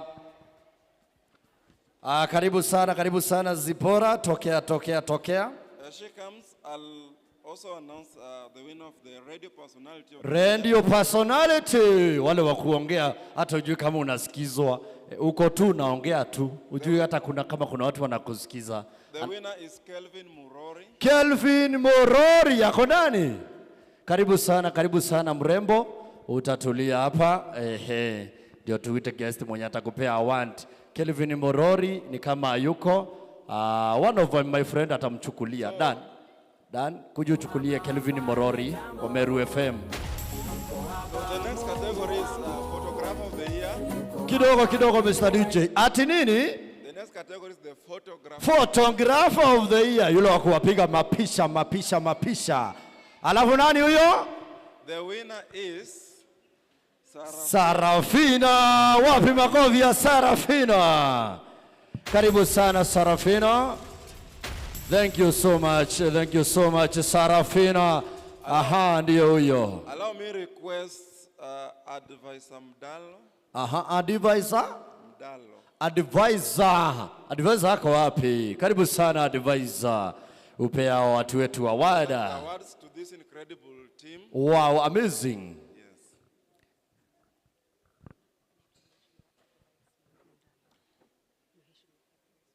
Mheshimiwa Advisor Mdalo, I tell you wako ndani ya mjengo. Tuanze na survey ya kwanza ni Zipporah ako ndani na tunaangalia pale na pale. Zipporah TV Personality of the Year. Congratulations.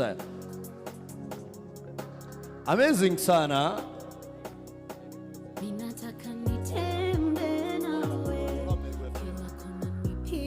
Amazing sana. Aya, kidogo tu nitakupea nafasi. Aya, Murori chukulia hapa. Murori anaitwa Mr. Murori pale Meru FM.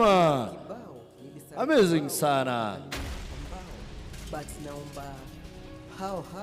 Wow, amazing. Yes, thank you so much. Alafu kuna Photographer of the Year is none other than Sarafina. I tell you, Sarafina Medrin. Anapiga kitu sana. Wapi makofi ya Sarafina siwasikii. Amazing sana mrembo wetu. Wacha niibie hii picha. Ulini create sijaikuwa homo erectus, yani sija evolve. Kuna wale marafiki walikuja na Sarafina haraka upigwa picha moja mkienda. Amazing team. Wale wamemshika mkono, wamempigia kura mingi sana Sarafina. Karibu sana, amazing. One snap. Amazing. Wote wako kwa media industry, I tell you. Thank you. Amazing. Karibu sana, mtashuka tu hivyo. Congratulations. Zipporah tu 30 seconds ukitaka kusema nini. Iko sawa. My God, juu yako ndajinyima ya dunia na sitafina hata anything. I'm Zipporah Makamu, the TV Personality of the Year. I thank God for this opportunity. Na kuanga pale Ngumbau TV ni ya Ukambani. This is the same hall that I used when I used to study my TV production, I think 2 years back. here in MKU. I used to sit somewhere there. And another day, ndo mimi huyu hapa, I'm being awarded as the TV personality. This journey for sure ni God. Ukiwa na God hakuna mahali huwezi enda.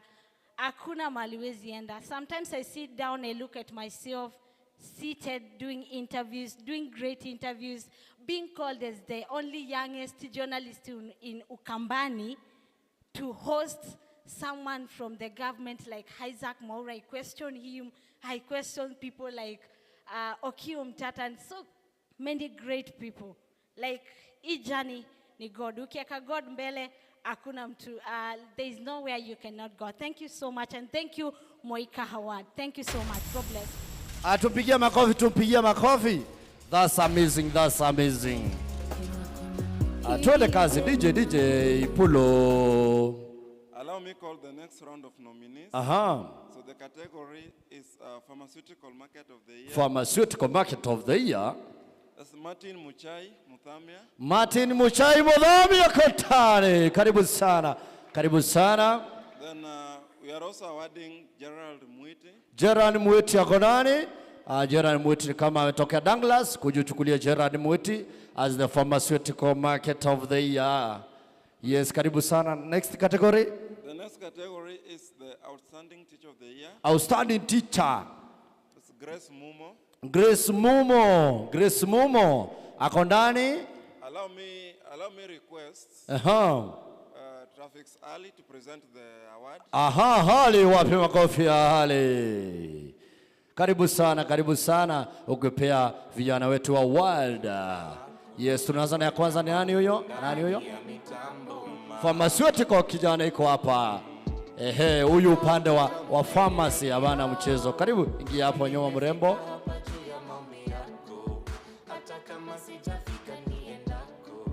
Mambo iko sawa sawa, iko sawa sawa. Next ni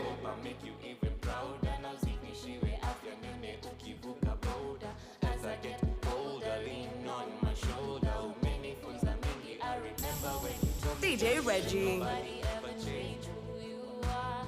Aya, anaitwa Grace Mumo. Grace Mumo, amazing sana. Congratulations. Ingine moja kabla uende.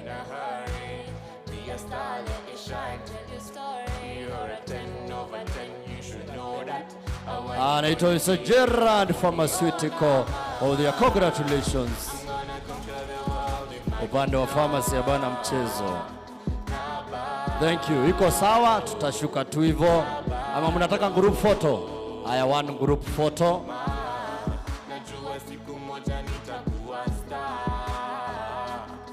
Amazing sana, amazing sana. Congratulations.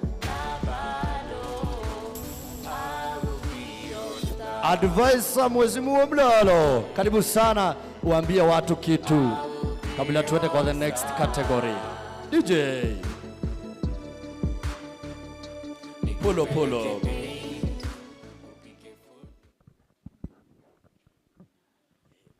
Good evening. Good evening one more time. My name is Advice Mundalo. I serve as the National Youth Chair of the Jubilee Party since 2022, just before the election. So I work in the executive committee of the former President, Honorable Uhuru Kenyatta. I'm happy to be here. I was invited here by a gentleman called Favor. I've not even seen him. I've never met him myself, but I'm happy that I'm here.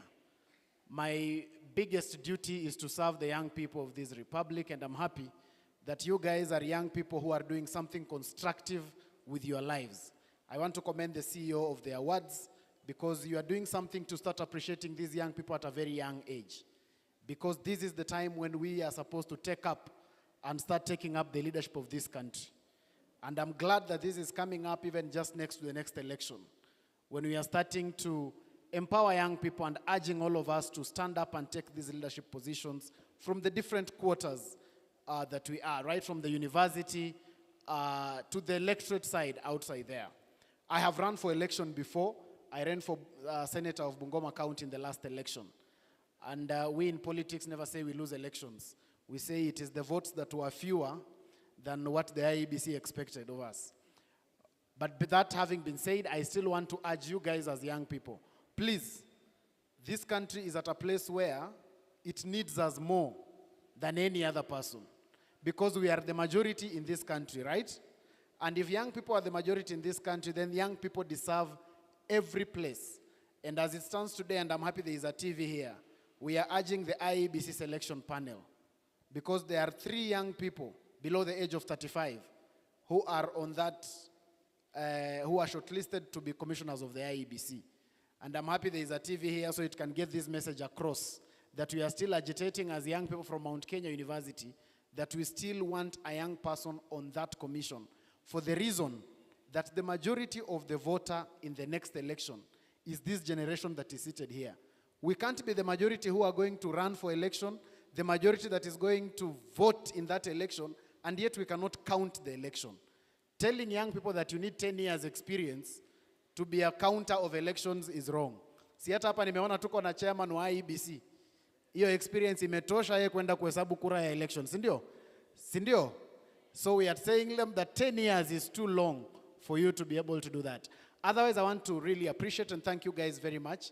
I want to ask the CEO that next time you are organizing, kindly involve us at the political parties, so that we can know how we can also be able to offer our support, so that it's good and it's amazing that you guys are being appreciated from this level. So you guys can actually clap for yourselves. You know how you clap for yourselves is actually, it relates with how you feel about yourself. So let me ask you to clap for yourselves again. That is about 40%. That means you guys, your general feeling about yourselves is at 40%. Or rather, let me ask for the last time that you guys can clap for yourself. Asanteni sana, and I urge us, let's keep doing the good job. Bwana CEO, continue doing this amazing job. And please reach out to us and let us be able to see how we can always be able to appreciate this. I appreciate the president of our university. It's you, sindio? Thank you very much for doing an amazing job. Asanteni sana, God bless you. Asanteni.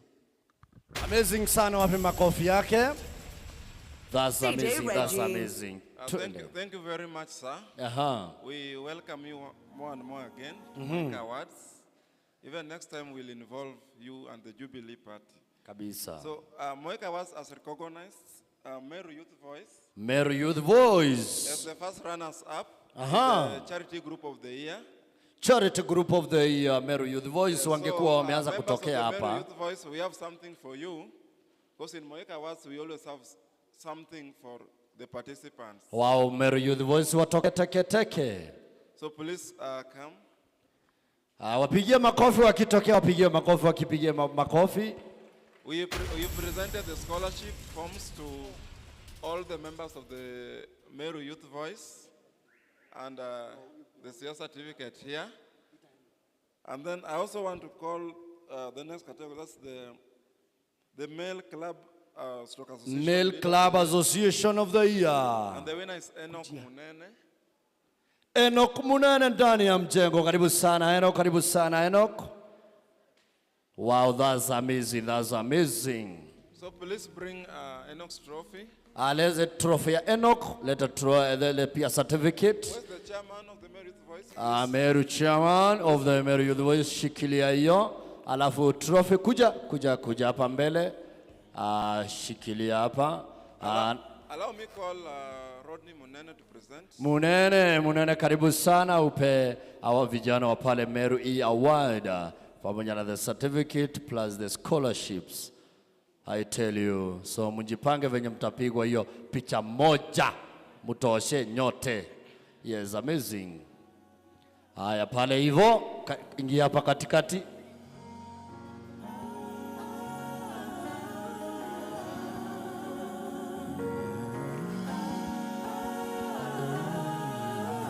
Kuna wenye vitabu, kuna wenye hesabu. DJ Reggie. Barikiwa sauti na kalamu. Ninavyojua wanapenda. Amazing sana, amazing sana.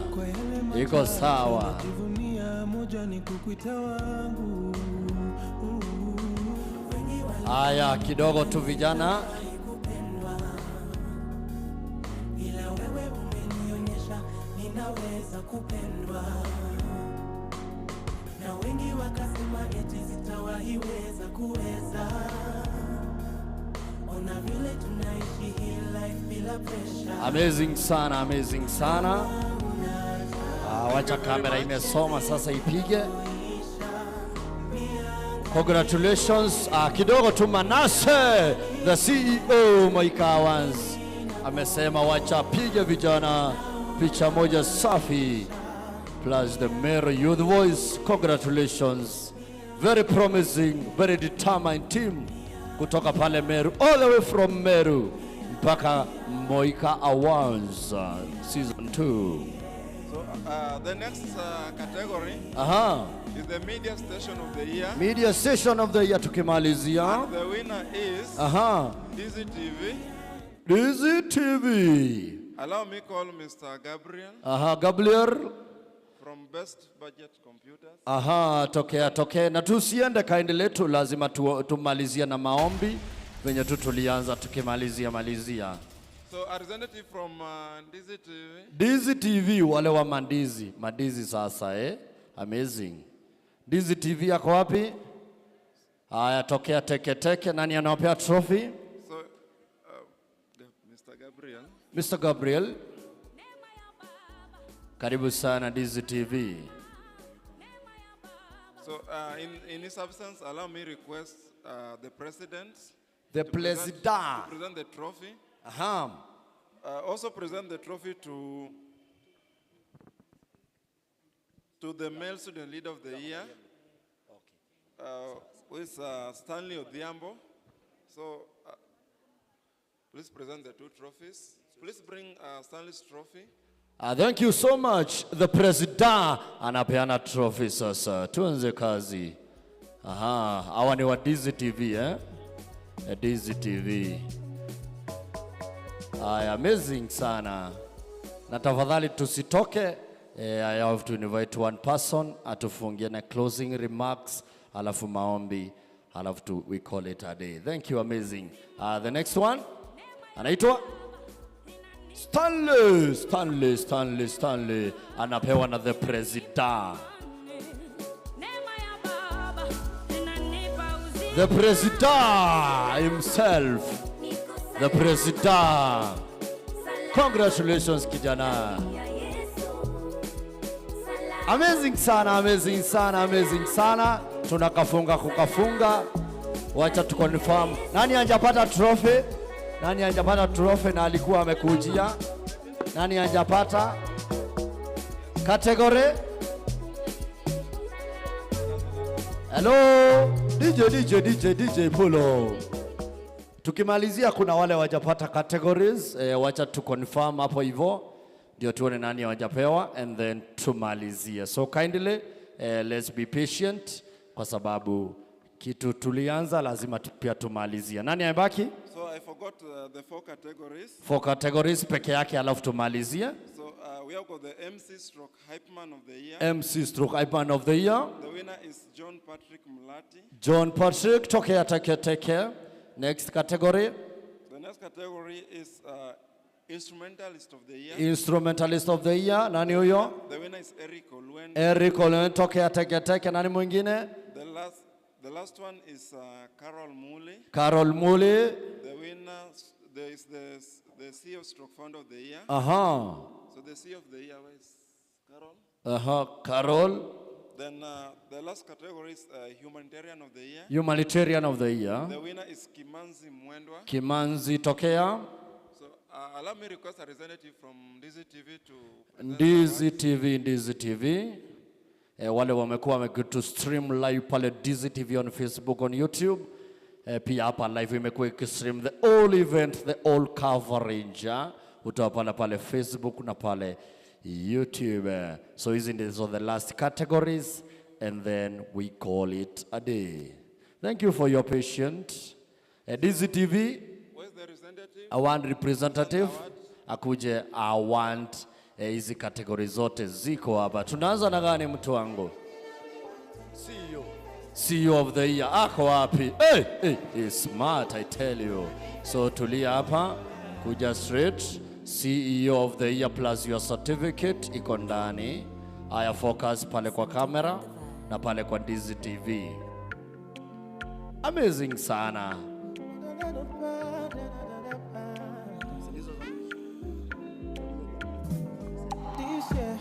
Blessing, money, testimony. Amazing sana huyo nani nani? Follow, follow, follow, follow, follow. Humanitarian of the year. Certificate yake mpe. Humanitarian of the year. Amazing sana. And hiyo. Aya, one snap. Wow, amazing sana. Aya, kidogo tu kuna mwingine unapea kabla uende. Huyo nani nani? Hype MC wewe. Plus your certificate. Hype MC ukiwa na event, rurashio birthday parties, unaita hii kijana. Amazing sana. One more.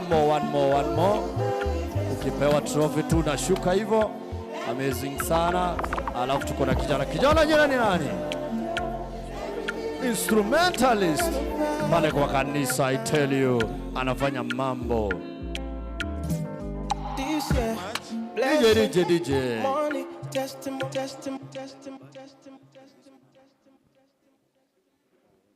So, to all nominees, we've just presented the trophies. There are a lot of awards there. So please pass by the desk so that you pick your award. So every trophy has a QR code which can be verified via our website. By next week, all the list of the winners will be incorporated in our website. There's what we call Moika Book of Records. There's a black book where we keep archives of all the winners. So please check out in our website. We'll update it soon. Thank you very much. Aya, that's amazing. Na tukifunga watu wangu, lazima tukule keki for celebrating Moika, and then kutoka hapo our mom atatuongelea.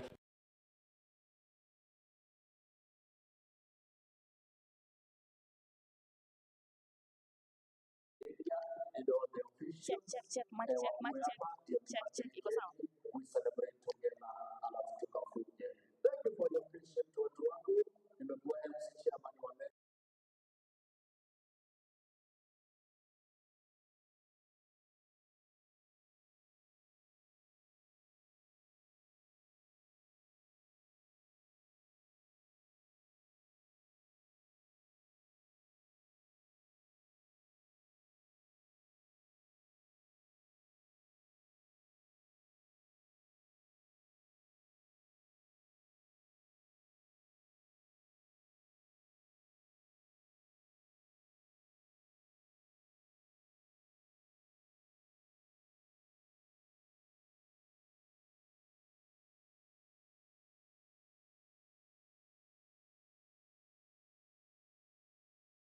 Tujipigie basi makofi.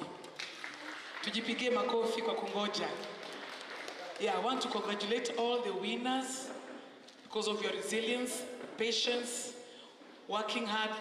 The way Pastor said, he went to the embassy to take a visa. He was denied 3 times, but he didn't give up.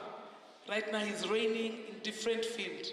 So the gifts that you've gotten, the trophies that you've gotten, I pray that they will work for you where you are going to. I pray that haitabaki tu hapa, itaendelea na kuendelea. And push harder, push more. The next time you receive gifts on different levels. Amen? Amen? Yes, whatever you've received here, go and work harder and harder and harder so that now we receive gifts internationally. It is possible. Sindio? Tumeambiwa our dreams are valid. Hakuna kitu ngumu. Kualifu hapo awali kwamba leo hii tulikuwa katika chuo kikuu cha Mlima Kenya ambako watu wale washindi wamekabidhiwa zawadi mbalimbali, na leo hii tunataka kujua ya kwamba tunataka kuelewa zaidi vichocheo vya mafanikio yao. Ikiwa upande wangu hapa nimeungana na mmoja ambaye leo hii ameweza kukabidhiwa zawadi. Karibu sana na uweze kutuambia jina lako na je, leo hii unasikia aje ukiwa umekabidhiwa tunzo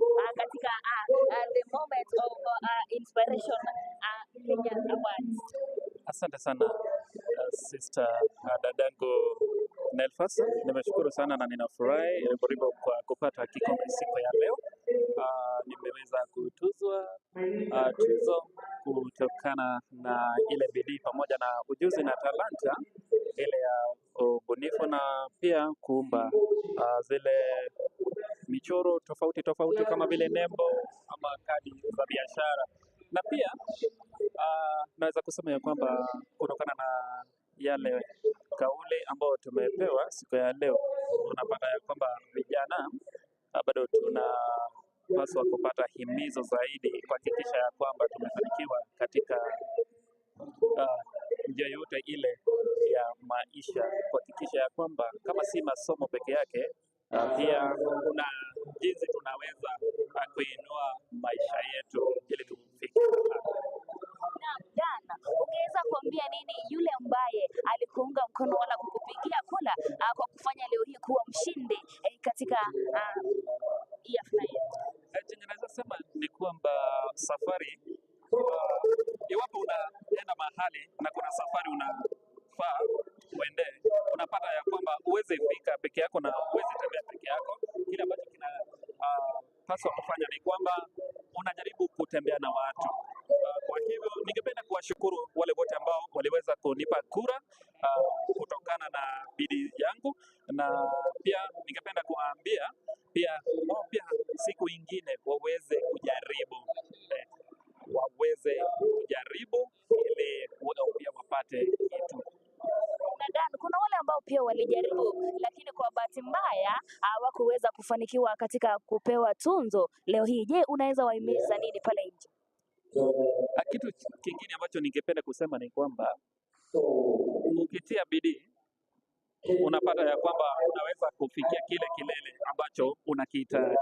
Na pia katika maisha hufai kusifa moyo, ile tu kujaribu. Ukikosa leo, kesho jaribu tena. Ukikosa kesho kutwa pia bado unajaribu tu, ili ile ndoto yako ambayo unaazimia kufika mahali unaweza fika. Naam, Dani, ni kuwa leo hii umetunzwa zawadi, ninaona kwamba umeupokea ukiwa na furaha. Na je, swali ni je, hii zawadi itaenda kukusaidia hapo mbeleni maisha yako ama unaona vipi? Zawadi yenyewe inasaidia kwa sababu ikifika mahali ambapo sasa watu wanatakikana wenye wamebobea ama wenye wamefanikiwa kutuzwa kwenye kitengo tofauti, unapata ya kwamba niko na nafasi kuingilia hapo ndani. Kwa hivyo ninafurahi na najua itanisaidia. Shukrani sana mpenzi mtazamaji, na hivyo ndivyo ilivyokuwa katika hafla yetu ya leo katika chuo kikuu cha Mount Kenya. Na kuwa leo sisi kama kituo cha wanahabari, vyombo vya habari kama Ndizi TV, na leo tumejishindia zawadi. Leo tumekabidhiwa zawadi kama washindi wa kituo bora cha vyombo vya habari. Basi